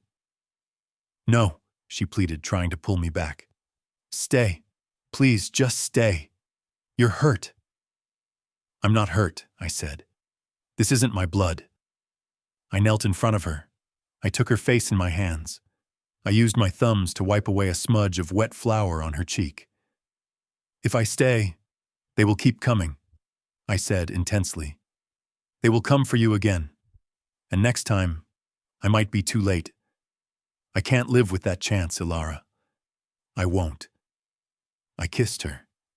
It was hard and fast, a desperate seal on a promise I intended to keep. "Watch her," I said to my mother, standing up. "Don't let father in. Don't let anyone in. If they try to force the door, you shoot them." Kaelen Kovac nodded slowly. She didn't ask questions. She saw the look in my eyes, the look of a man who had nothing left to lose. And she understood. She moved to the sofa, sitting beside Elara and wrapping an arm around her shoulders. "Go," my mother said. "Come back to us." I forced myself to turn away. It was the hardest thing I had ever done. Every instinct screamed at me to stay, to guard her, to hold her until the shaking stopped. But a protector doesn't just hold the shield. Sometimes he has to pick up the sword. I walked out of the room. I heard Elara sob my name, but I didn't stop. I couldn't. If I looked back, I would never leave. I drove my father's car. It was a heavy, armored sedan that handled like a tank. I didn't care about the paint job as I clipped the iron gate on my way out of the driveway. I wasn't going to the Rossi stronghold first. I was going to the root of the rot. Silvio lived in a penthouse uptown, not far from my own building. It was a sterile, modern place paid for by 30 years of skimming off the top of my father's empire. I parked on the sidewalk. I didn't bother with the buzzer. I shot the lock off the lobby door and took the stairs 2 at a time. The rage in my chest was a cold, solid weight. It wasn't the fiery anger I had felt at the bakery. This was different. This was executioner's ice. I reached his floor. I walked down the hall to door 12A. I didn't knock. I raised my leg and kicked the door right below the handle. The wood splintered with a satisfying crunch. The door swung open, banging against the wall. Silvio was standing in his living room. He had a suitcase open on the coffee table. He was packing. He froze, a silk shirt in his hand. He looked at me. He looked at the tactical vest, the dirt, the gun in my hand. He didn't look surprised. He looked resigned. "You took longer than I expected," he said calmly. I walked into the room, stepping over the debris of the doorframe. "You sold us out," I said. My voice was quiet, deadly. Silvio dropped the shirt into the case. He turned to pour himself a drink from the decanter on the sideboard. "I saved the family," he corrected. "Or I tried to. Your father is old, Kaelen.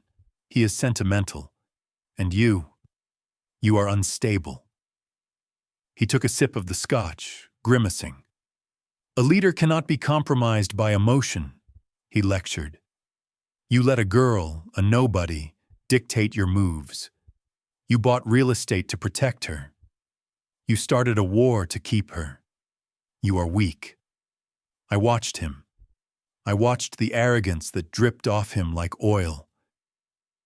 "You gave them the codes," I said. You let them into the bakery. You knew she was there. Of course I knew, he sneered. She was the bait. If she died, you would have been free. You would have mourned for a week, maybe a month, and then you would have married Giulia Rossi and secured the alliance. It was a necessary sacrifice. Necessary sacrifice. The words echoed in my head. I thought of Elara huddled in the dark storage room, clutching a bag of sugar because it was the only weapon she had. I thought of the way she held her side, protecting the scar I had given her. I raised the gun. She isn't a sacrifice, I said. She is the future. Silvio laughed. She is a waitress, Kaelen. She is dust. I pulled the trigger. The shot was deafening in the small room. Silvio stumbled back, clutching his shoulder. The glass of scotch shattered on the floor. He stared at me in shock. You shot me, he gasped. I walked closer. That was for the bakery, I said. I aimed lower. I shot him in the kneecap. He screamed, collapsing to the floor. He writhed in agony, blood pooling on his expensive white rug. That was for the fear you put in her eyes, I said. I stood over him. He looked up at me, his face gray, sweat beading on his forehead. The arrogance was gone. All that was left was a pathetic, dying man. Kaelen, please, he wheezed. I did it for the family. I am the family, I said. I aimed the gun at his chest. And I am cleaning house. I fired. Silvio went still. I didn't feel satisfaction. I didn't feel joy. I felt efficient. A problem had been removed. A threat neutralized. I reached down and patted his pockets. I found his phone.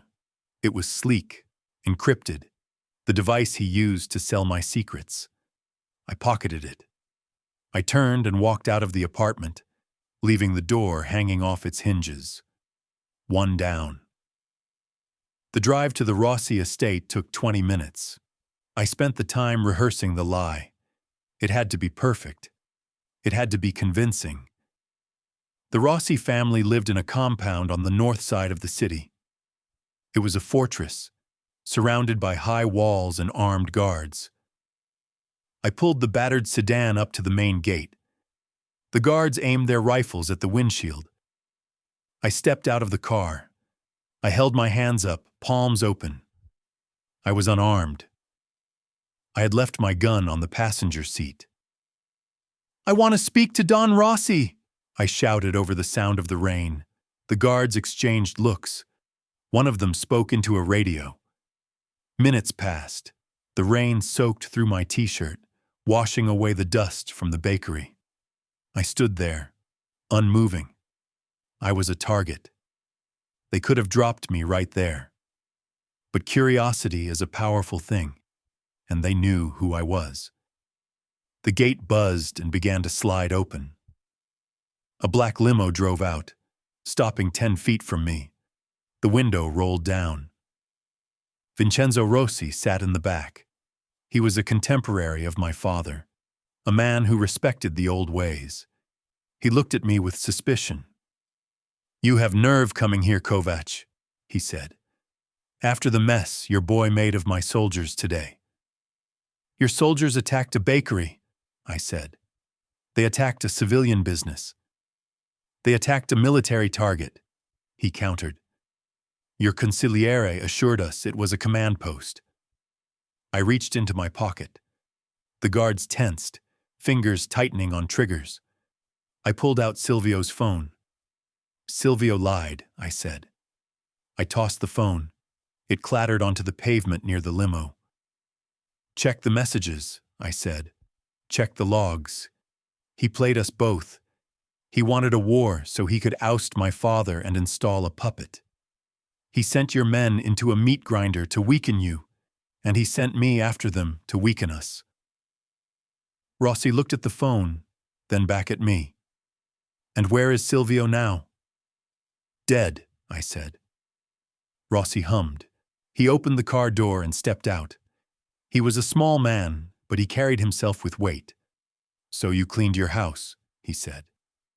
That is good, but it does not change the fact that we are at war. You rejected the alliance. You insulted my daughter. I didn't reject the alliance, I said. I rejected the, terms. I took a step forward. I am not marrying your daughter. I am marrying the woman your men tried to kill today. Rossi raised an eyebrow. The baker? The queen, I corrected. He laughed. A romantic. Your father must be sick over it. My father is irrelevant, I said. I am running things now.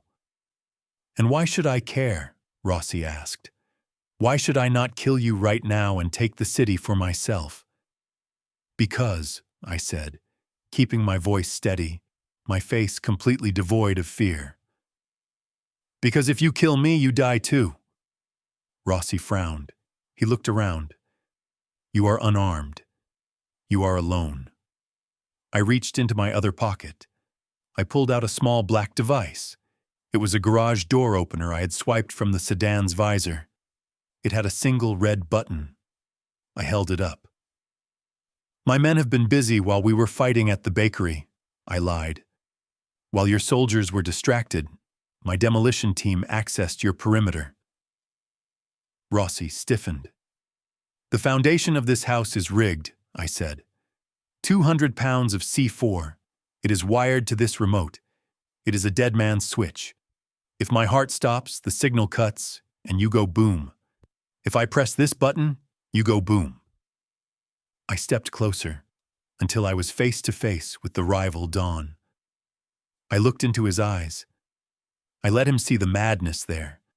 I let him see the desperation of a man who had almost lost his soul an hour ago.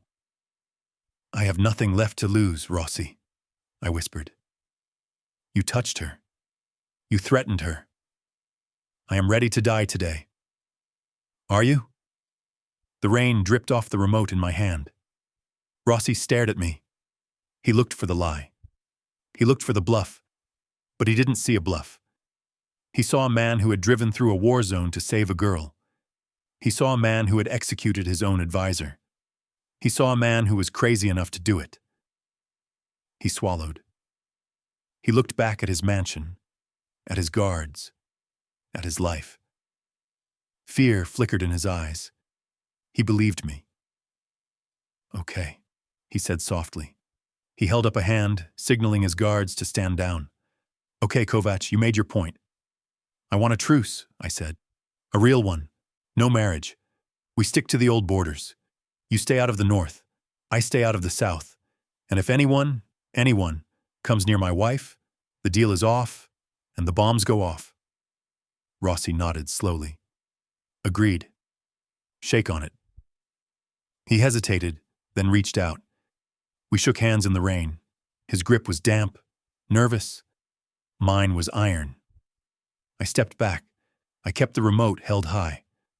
I will send a team to remove the explosives once I am safely home, I said.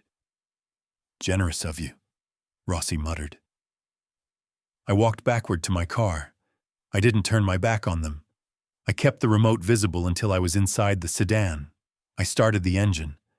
I drove away slowly, keeping the speed limit until I rounded the corner. Then I gunned it. My heart was pounding so hard my vision blurred. My hands started to shake uncontrollably. I threw the garage door opener onto the passenger seat. It was the biggest gamble of my life. And I had won. I drove back toward the estate. The rain was stopping. The clouds were breaking. The war was over. Silvio was dead. The Rossis were neutralized. My father had been sidelined. I was the Don now, truly. But as the estate came into view, looming large and gray against the sky, I didn't feel like a king. I just felt like a man who needed to go home. I parked the car and ran up the steps. I ignored the guards. I ignored the servants. I ran to the east wing. I burst through the doors. My mother looked up from her chair, but my eyes went to the sofa. Elara was there. She was sitting up, wrapped in a blanket. clean and safe. She looked exhausted, her hand resting absently on her side, protecting the old scar. She looked up at me. Her eyes were wide, filled with fear and hope. "Kaelen," she whispered. I dropped to my knees. I buried my face in her lap. "It's done," I choked out. "It's over." Chapter 14. Elara. 24 hours is an eternity when you are waiting for the dust to settle. I sat on a stone bench in the center of the East Garden, staring at the wrought iron gates that marked the entrance to the Kovac estate. The sun was setting, painting the sky in bruises of purple and gold. It was beautiful, peaceful, and completely at odds with the storm that had just passed through our lives. I hadn't slept much. After Kaelen had stormed into the sitting room yesterday, bloodied, terrifying, and alive, he had collapsed into my lap for exactly 5 minutes. He had held me like I was the only anchor in a hurricane. And then, he had stood up. He had kissed my forehead, told his mother to guard me with her life, and walked back out the door to deal with the mess. The mess being the bodies, the police, the bakery that was now a pile of rubble, the father who despised me. I pulled the cashmere cardigan tighter around my shoulders. It belonged to Elena, Kaelen's mother. It smelled like lavender and old money. My own clothes, the flour-dusted jeans and apron, were gone, burned or thrown away. I was scrubbed clean, bandaged fresh, and dressed like a doll in a house that felt like a museum. I rubbed my hand absently over my left side. The bandage beneath the sweater was clean, but the scar tissue underneath, the jagged line along my ribs, ached with a dull, phantom throb.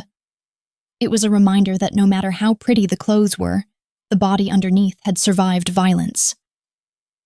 A movement at the gate caught my eye. I held my breath. The heavy iron gates swung open, groaning on their hinges. A car pulled in. It wasn't the battered sedan he had left in. It wasn't the armored truck. It was his sleek black sports car, the one we had taken to the penthouse that first night. It looked pristine, glinting under the fading light. My heart leaped into my throat. I stood up, my legs trembling. The car rolled up the long driveway and stopped at the base of the stairs. The engine cut. The driver's door opened. Kaelen stepped out. He stopped me in my tracks. The demon from the bakery was gone. The wild-eyed, blood-soaked warrior was gone. In his place was the prince. He was wearing a suit that was sharper than a knife blade, charcoal gray, tailored to perfection. His hair was styled back. His face was clean-shaven. He looked impeccable. He looked untouchable. But then he looked up, and his eyes met mine across the expanse of the lawn. And I saw the cracks. His eyes were old. They were heavy with the weight of what he had done, what he had seen. They were the eyes of a man who had walked through fire and was surprised to find himself still standing on the other side. He didn't walk toward the house. He walked toward me. He moved slowly, like every step cost him something. He crossed the grass, ignoring the dampness seeping into his expensive shoes. I took a step forward, then another. I wanted to run to him, but something in his posture held me back. He looked fragile, like he might shatter if I hit him too hard. He stopped 3 feet away from me. He just looked at me. He scanned me from head to toe, checking for invisible wounds. He looked at the cardigan, at my hair, and then his gaze dropped to my waist, where my hand was resting protectively over my side. "Hi," I whispered. It was a stupid thing to say to a man who had just dismantled a crime syndicate. "Hi," he rasped. He took a deep breath, and then, without a word, he dropped to his knees in the grass. "Kaelen." He didn't say anything. He just wrapped his arms around my waist and buried his face in my stomach. He held on tight, his fingers digging into the wool of the cardigan, pressing gently but firmly against the curve of my ribs. I froze for a second. shocked by the sudden submission. Kaelen Kovac didn't kneel. He ruled, he commanded. But here he was, at my feet, surrendering. I lowered my hands to his head. His hair was soft, cool from the evening air. I ran my fingers through it, scratching lightly against his scalp.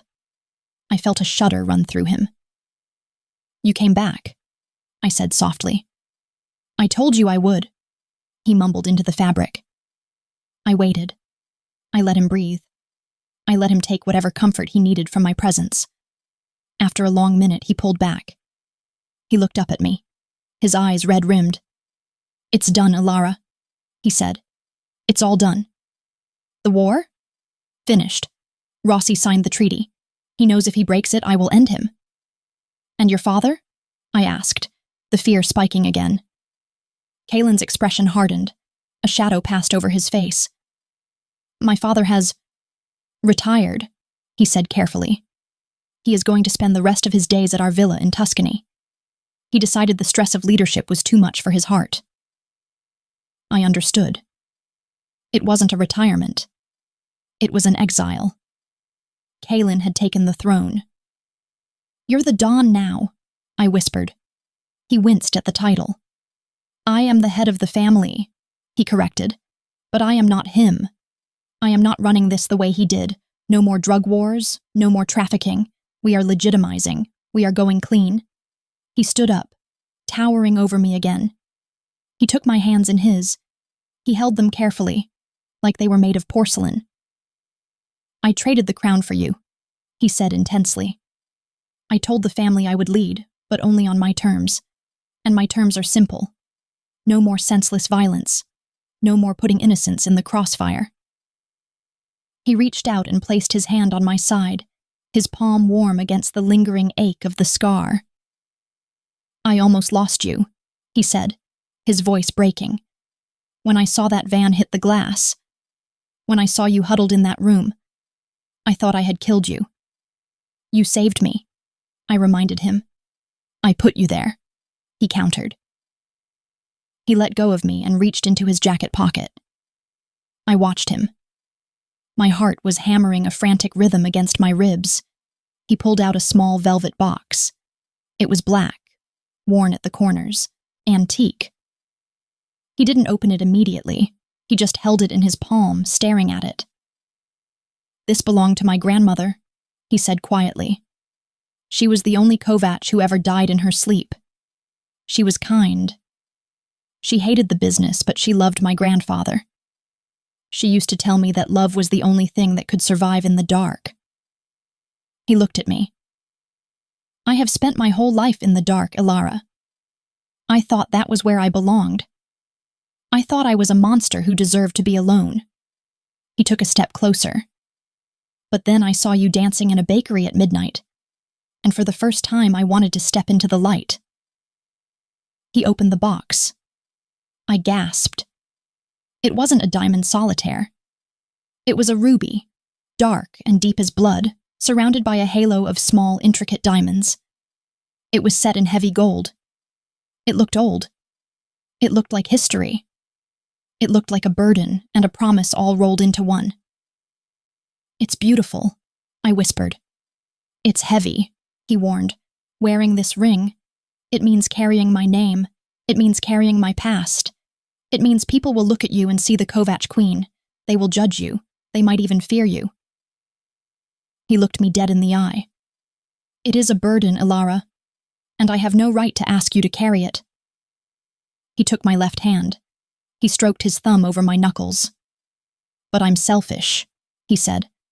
"I'm selfish enough to ask you anyway." He gripped my hand tight. "Share this with me," he pleaded.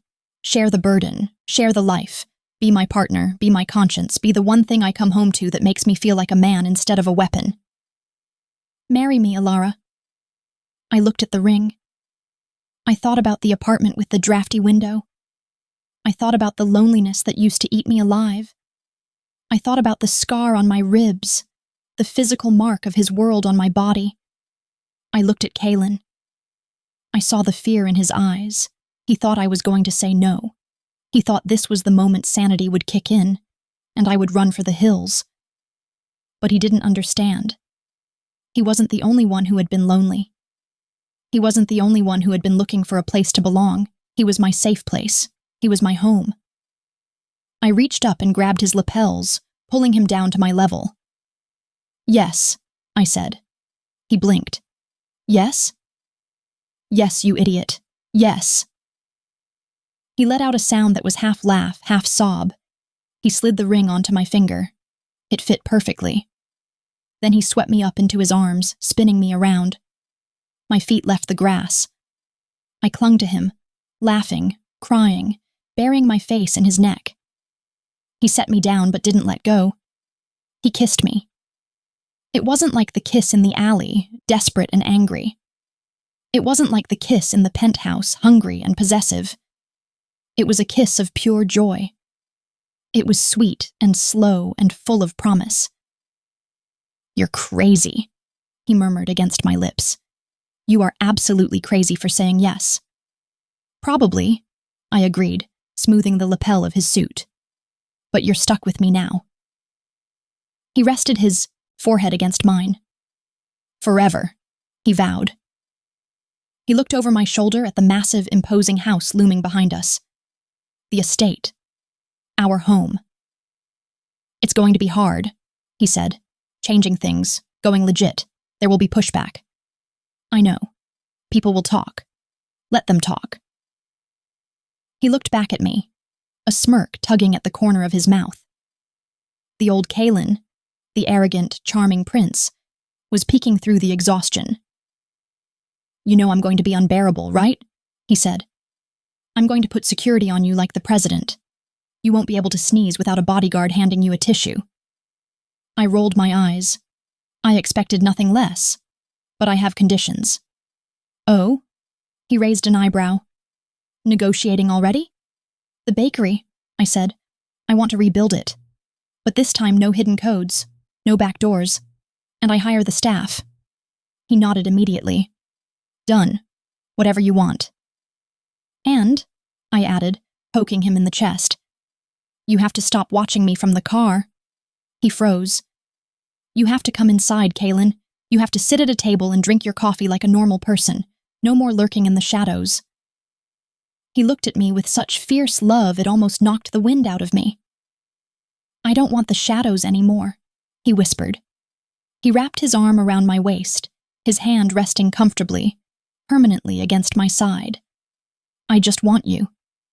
"Come on," I said, tugging him toward the house. "Let's go home." He squeezed my side. He didn't look back at the gate. He didn't check the perimeter. For the first time since I had met him, he wasn't looking for a threat. He was just walking home with his wife. Chapter 15. Kaelen. The ring looked heavy on her hand. I watched Elara as we walked up the stone steps of the estate. She was clutching my hand, her thumb tracing the gold band of the ruby heirloom that had belonged to my grandmother. It caught the light of the crystal chandelier in the foyer, flashing blood red and brilliant white. She stopped in the center of the grand entrance hall. The house was silent. The staff had made themselves scarce, sensing the shift in the tectonic plates of power. The air usually smelled of my father's cigars and stale authority. Tonight, it smelled like rain and the fresh night air we had dragged in with us. Elara looked up at the sweeping staircase, then at the portraits of dead Kovac ancestors lining the walls. They were grim men with hard eyes and blood-soaked legacies. "Do we have to live here?" she asked softly. I closed the heavy oak doors, locking out the world. The click of the deadbolt echoed like a gunshot in the cavernous space. "For now," I said. "Until the transition is complete. Until I know the rats are truly gone." I walked up behind her, wrapping my arms around her waist, my hands settling gently over her ribs. I rested my chin on the top of her head, pulling her back against my chest. "Does it scare you?" I asked. "The ghosts?" She leaned into me. No, it just feels big and cold. We will warm it up, I promised. We will change the drapes. Burn the portraits if you want. Paint the walls yellow. I don't care. It's just a building, Elara. You are the home. She turned in my arms, looking up at me. Her eyes were bright, filled with the adrenaline of the last hour. You're the dawn now, she whispered. That means this is your house. I looked around the foyer. I had grown up terrified of this room. I had learned to walk quietly on these marble floors so I wouldn't disturb my father. I had learned to hide my emotions in the shadows of these pillars. It didn't feel like a home. It felt like a conquered fortress. It's our house, I corrected. I took her left hand, the one with the ruby, and kissed her knuckles. Come. There is one more thing I need to do before I can rest. I led her past the library, past the formal dining room, to the east wing. My mother was waiting. We found Elena sitting exactly where we had left her, though she had moved to the window to watch the driveway. When we walked in, she stood up, her hands clasped tightly in front of her. She looked at me, then at Elara. Her gaze dropped to the ring. She let out a breath she must have been holding for 30 years. He signed? She asked. He signed, I confirmed. The war is over. Father is retiring. My mother nodded slowly. She walked over to Elara. Kaelen Kovac was a woman of steel and etiquette, raised to be the perfect Mafia wife. Silent, invisible, enduring. She took Elara's face in her hands. You are brave, Elena said softly, to take this man, to take this life. I love him, Elara said simply. Elena smiled. It was a genuine smile, one I hadn't seen in a decade. Then you are stronger than I ever was. She looked at me. Her eyes were wet. You did it, Kaelen. You broke the cycle. I'm not done yet, I said, but it's a start. My mother kissed my cheek. Go. Take your bride. I will handle the staff. I will tell them there is a new master of the house. I took Elara's hand again. We walked out of the east wing and headed for the stairs. Where are we going? Elara asked as we climbed. The master suite, I said. She faltered. Your father's room? No, I said, my voice hardening. My room. I didn't take her to my old bedroom, the bachelor suite in the west wing where I had spent my nights planning my escape. I took her to the center of the house, the double doors at the top of the landing. I opened them. The room was massive. A 4-poster bed dominated the space, draped in heavy brocade. There was a fireplace large enough to roast a pig, and a balcony that overlooked the entire estate. It smelled like cedar and lemon polish. My father's things had already been cleared out. Silvio had been thorough in preparing for the takeover, even if he bet on the wrong horse. The room was a blank slate. Elara walked in, looking around nervously. It's very majestic, she said. I hated it. I walked over to the bed and ripped the gold bedspread off, throwing it into the corner. I grabbed the heavy velvet pillows and tossed them onto the floor. Kaelen? Elara laughed, startled. What are you doing? I'm exercising the room, I growled. I went to the windows and threw them open, letting the cool, wet air flood the stuffy space. I turned on the lamps, chasing away the shadows. I turned to her. Better? She smiled, walking over to me. Much. She stopped in front of me, placing her hands on my chest. She could feel my heart beating, still fast, still revving from the confrontation at the gate. You're shaking, she murmured. It's the crash, I admitted. The adrenaline is leaving. I wrapped my arms around her, burying my face in her neck. I breathed her in, She was the only thing that felt real. The rest of it, the title, the house, the power, it all felt like a costume I was forced to wear. But she fit. "I need you," I whispered against her skin. "I need to know you're really here, that I didn't hallucinate you in the smoke of the bakery." "I'm here," she said. "I'm right here." I pulled back to look at her. She looked tired, but beautiful. The cardigan was slipping off her shoulder. I unbuttoned my jacket and let it fall to the floor. I loosened my tie, pulling it from my collar and tossing it aside. "I want to make love to my fiancé," I said. Her cheeks flushed a pretty pink. "Fiancé," she tested the word. "It sounds fancy." I unbuttoned my shirt, watching her eyes track the movement. "It means you're mine," I said. "Legally, morally, in every way that matters." I reached for the hem of her cardigan. She let me peel it off her. Underneath, she was wearing a simple camisole she must have borrowed from my mother's closet.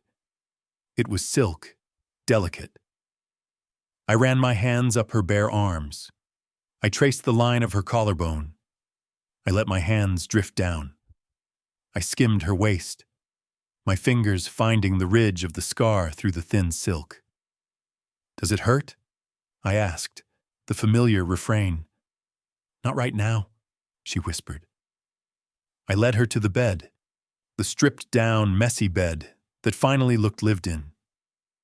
I laid her down on the crisp white sheets. I loomed over her, bracing my hands on either side of her head. I had taken her in fear. I had taken her in desperation. I had taken her in anger. Tonight, I wanted to take her in celebration. I lowered my body onto hers, careful of her ribs, taking my weight on my forearms. I kissed her slow and deep, tasting the lingering sweetness of the victory. "You are the queen of this house," I murmured against her lips. "You give the orders now. If you want ice cream at 3 a.m., you get it. If you want to turn the ballroom into a giant bakery, we do it." She laughed, breathless. "A bakery ballroom? That sounds messy." I kissed her jaw, working my way down her neck. "We like messy," I said. "Messy is real." I stripped the camisole off her. I removed the rest of her clothes until she lay bare under the gaze of the ancestors watching from the hallway portraits. Let them look. Let them see that the new Kovac Dawn knelt at the altar of a woman who had nothing to offer but her heart. I worshipped her. I took my time. I learned the map of her body all over again. I found the spot behind her knee that made her gasp. I found the way she arched her back when I kissed the white, jagged line on her side. I traced the scar with my tongue, feeling the texture of the healed skin. "Beautiful," I whispered against the wound. "You are so beautiful." She tangled her fingers in my hair, pulling me up. "Kaelen," she breathed. "Please." When I finally pushed inside her, it wasn't a conquest. It was a homecoming. She wrapped her legs around me, pulling me deeper. She whispered my name like a prayer. "Kaelen." I moved with a steady, relentless rhythm. I watched her face, watched the pleasure wash over her features. I wanted to remember this moment forever, the moment the war truly ended. "I love you," I gritted out, the words torn from my chest. "I love you," she cried out, her nails digging into my shoulders. We fell over the edge together, clinging to each other in the vast, empty room. Afterward, I pulled the duvet up over us. I held her against my chest, her back pressed to my front, my arm draped over her waist, my hand cupping her ribs protectively. I listened to the rain start up again outside. The house was quiet. The city was quiet. For the first time in my life, I didn't feel the need to check the door. I didn't feel the need to reach for my gun. I just held my wife-to-be, twisted the ruby ring on her finger, and finally slept. Epilogue. 5 years later. The nursery was quiet, save for the soft hum of the humidifier and the rhythmic breathing of the 4-year-old boy asleep in the crib. I stood in the doorway, leaning against the frame, watching Kaelen. He was in his element. He wasn't wearing a tactical vest or a bespoke Italian suit. He was wearing gray sweatpants and a t-shirt that had seen better days. He was kneeling on the floor, inspecting the window latch for what had to be the 3rd time tonight. "It's locked, Kaelen," I whispered, smiling. "I checked it. You checked it. Russo checked it." Kaelen didn't stop. He gave the latch one final, firm tug, ensuring the reinforced steel held fast. Then he checked the baby monitor on the dresser to ensure the signal was strong. Only then did he stand up. He turned to me, a sheepish grin tugging at the corner of his mouth. The years had been good to him. The lines of exhaustion that used to define his face were gone, replaced by laugh lines around his eyes. He didn't look like the Don of the city anymore. He looked like a dad who was tired but happy. "I know," he said, keeping his voice low. "Old habits." "Paranoia," I corrected softly, walking over to him. "Vigilance," he countered. He wrapped his arms around my waist, pulling me in. His hands settled naturally, automatically on my sides. His right hand rested gently over my ribs, right over the old scar. It was a reflex he had never lost. Every time he touched me, he checked the wound. It was his way of reminding himself that I was whole, that I had survived his world. "How was the board meeting?" I asked, resting my hands on his chest. "Boring," he said, and he sounded thrilled about it. "We discussed logistics for the shipping containers, grain and textiles, not a single weapon mentioned. And the crumb? Franchise numbers are up 12%, he said. You're a tycoon, Elara. I might have to retire and let you support me." "You? Retire?" I snorted. "You'd go crazy in a week. You need something to guard." He looked past me at the crib where our son, Leo, was sleeping with one leg thrown over the railing. "I have everything I need to guard right here," he whispered. He kissed my forehead, then leaned down to kiss my lips. It was slow, warm, and utterly safe. 5 years ago, I had sat in a car with a man who thought he was poison. I had sat in a ruined bakery and held a man who was shaking from the terror of losing me. Tonight, the only terror in our lives was the possibility of Leo waking up at 2 a.m. demanding apple juice. The war was a distant memory. The Russis were quiet, sticking to their side of the city. The Kovac name was slowly, painfully becoming known for logistics and philanthropy rather than bloodshed. It wasn't perfect. We still had security. We still had armored cars. But we had peace. "Come on," Kaelen murmured against my hair. "Let's go to bed." "Did you check the front door?" I teased. He paused. "I checked. It at 9. It's 10. He sighed, but his eyes were twinkling. "I'll go check it again." "I love you, you maniac," I said. "I love you too." He squeezed my side one last time, his thumb brushing the fabric over my scar, and then walked down the hallway to secure the perimeter. I watched him go. The monster, the prince, the protector, my husband. I looked back at our son, then out the window at the city lights twinkling below. The dark was still out there, but it didn't matter anymore. We had built our own light. The end.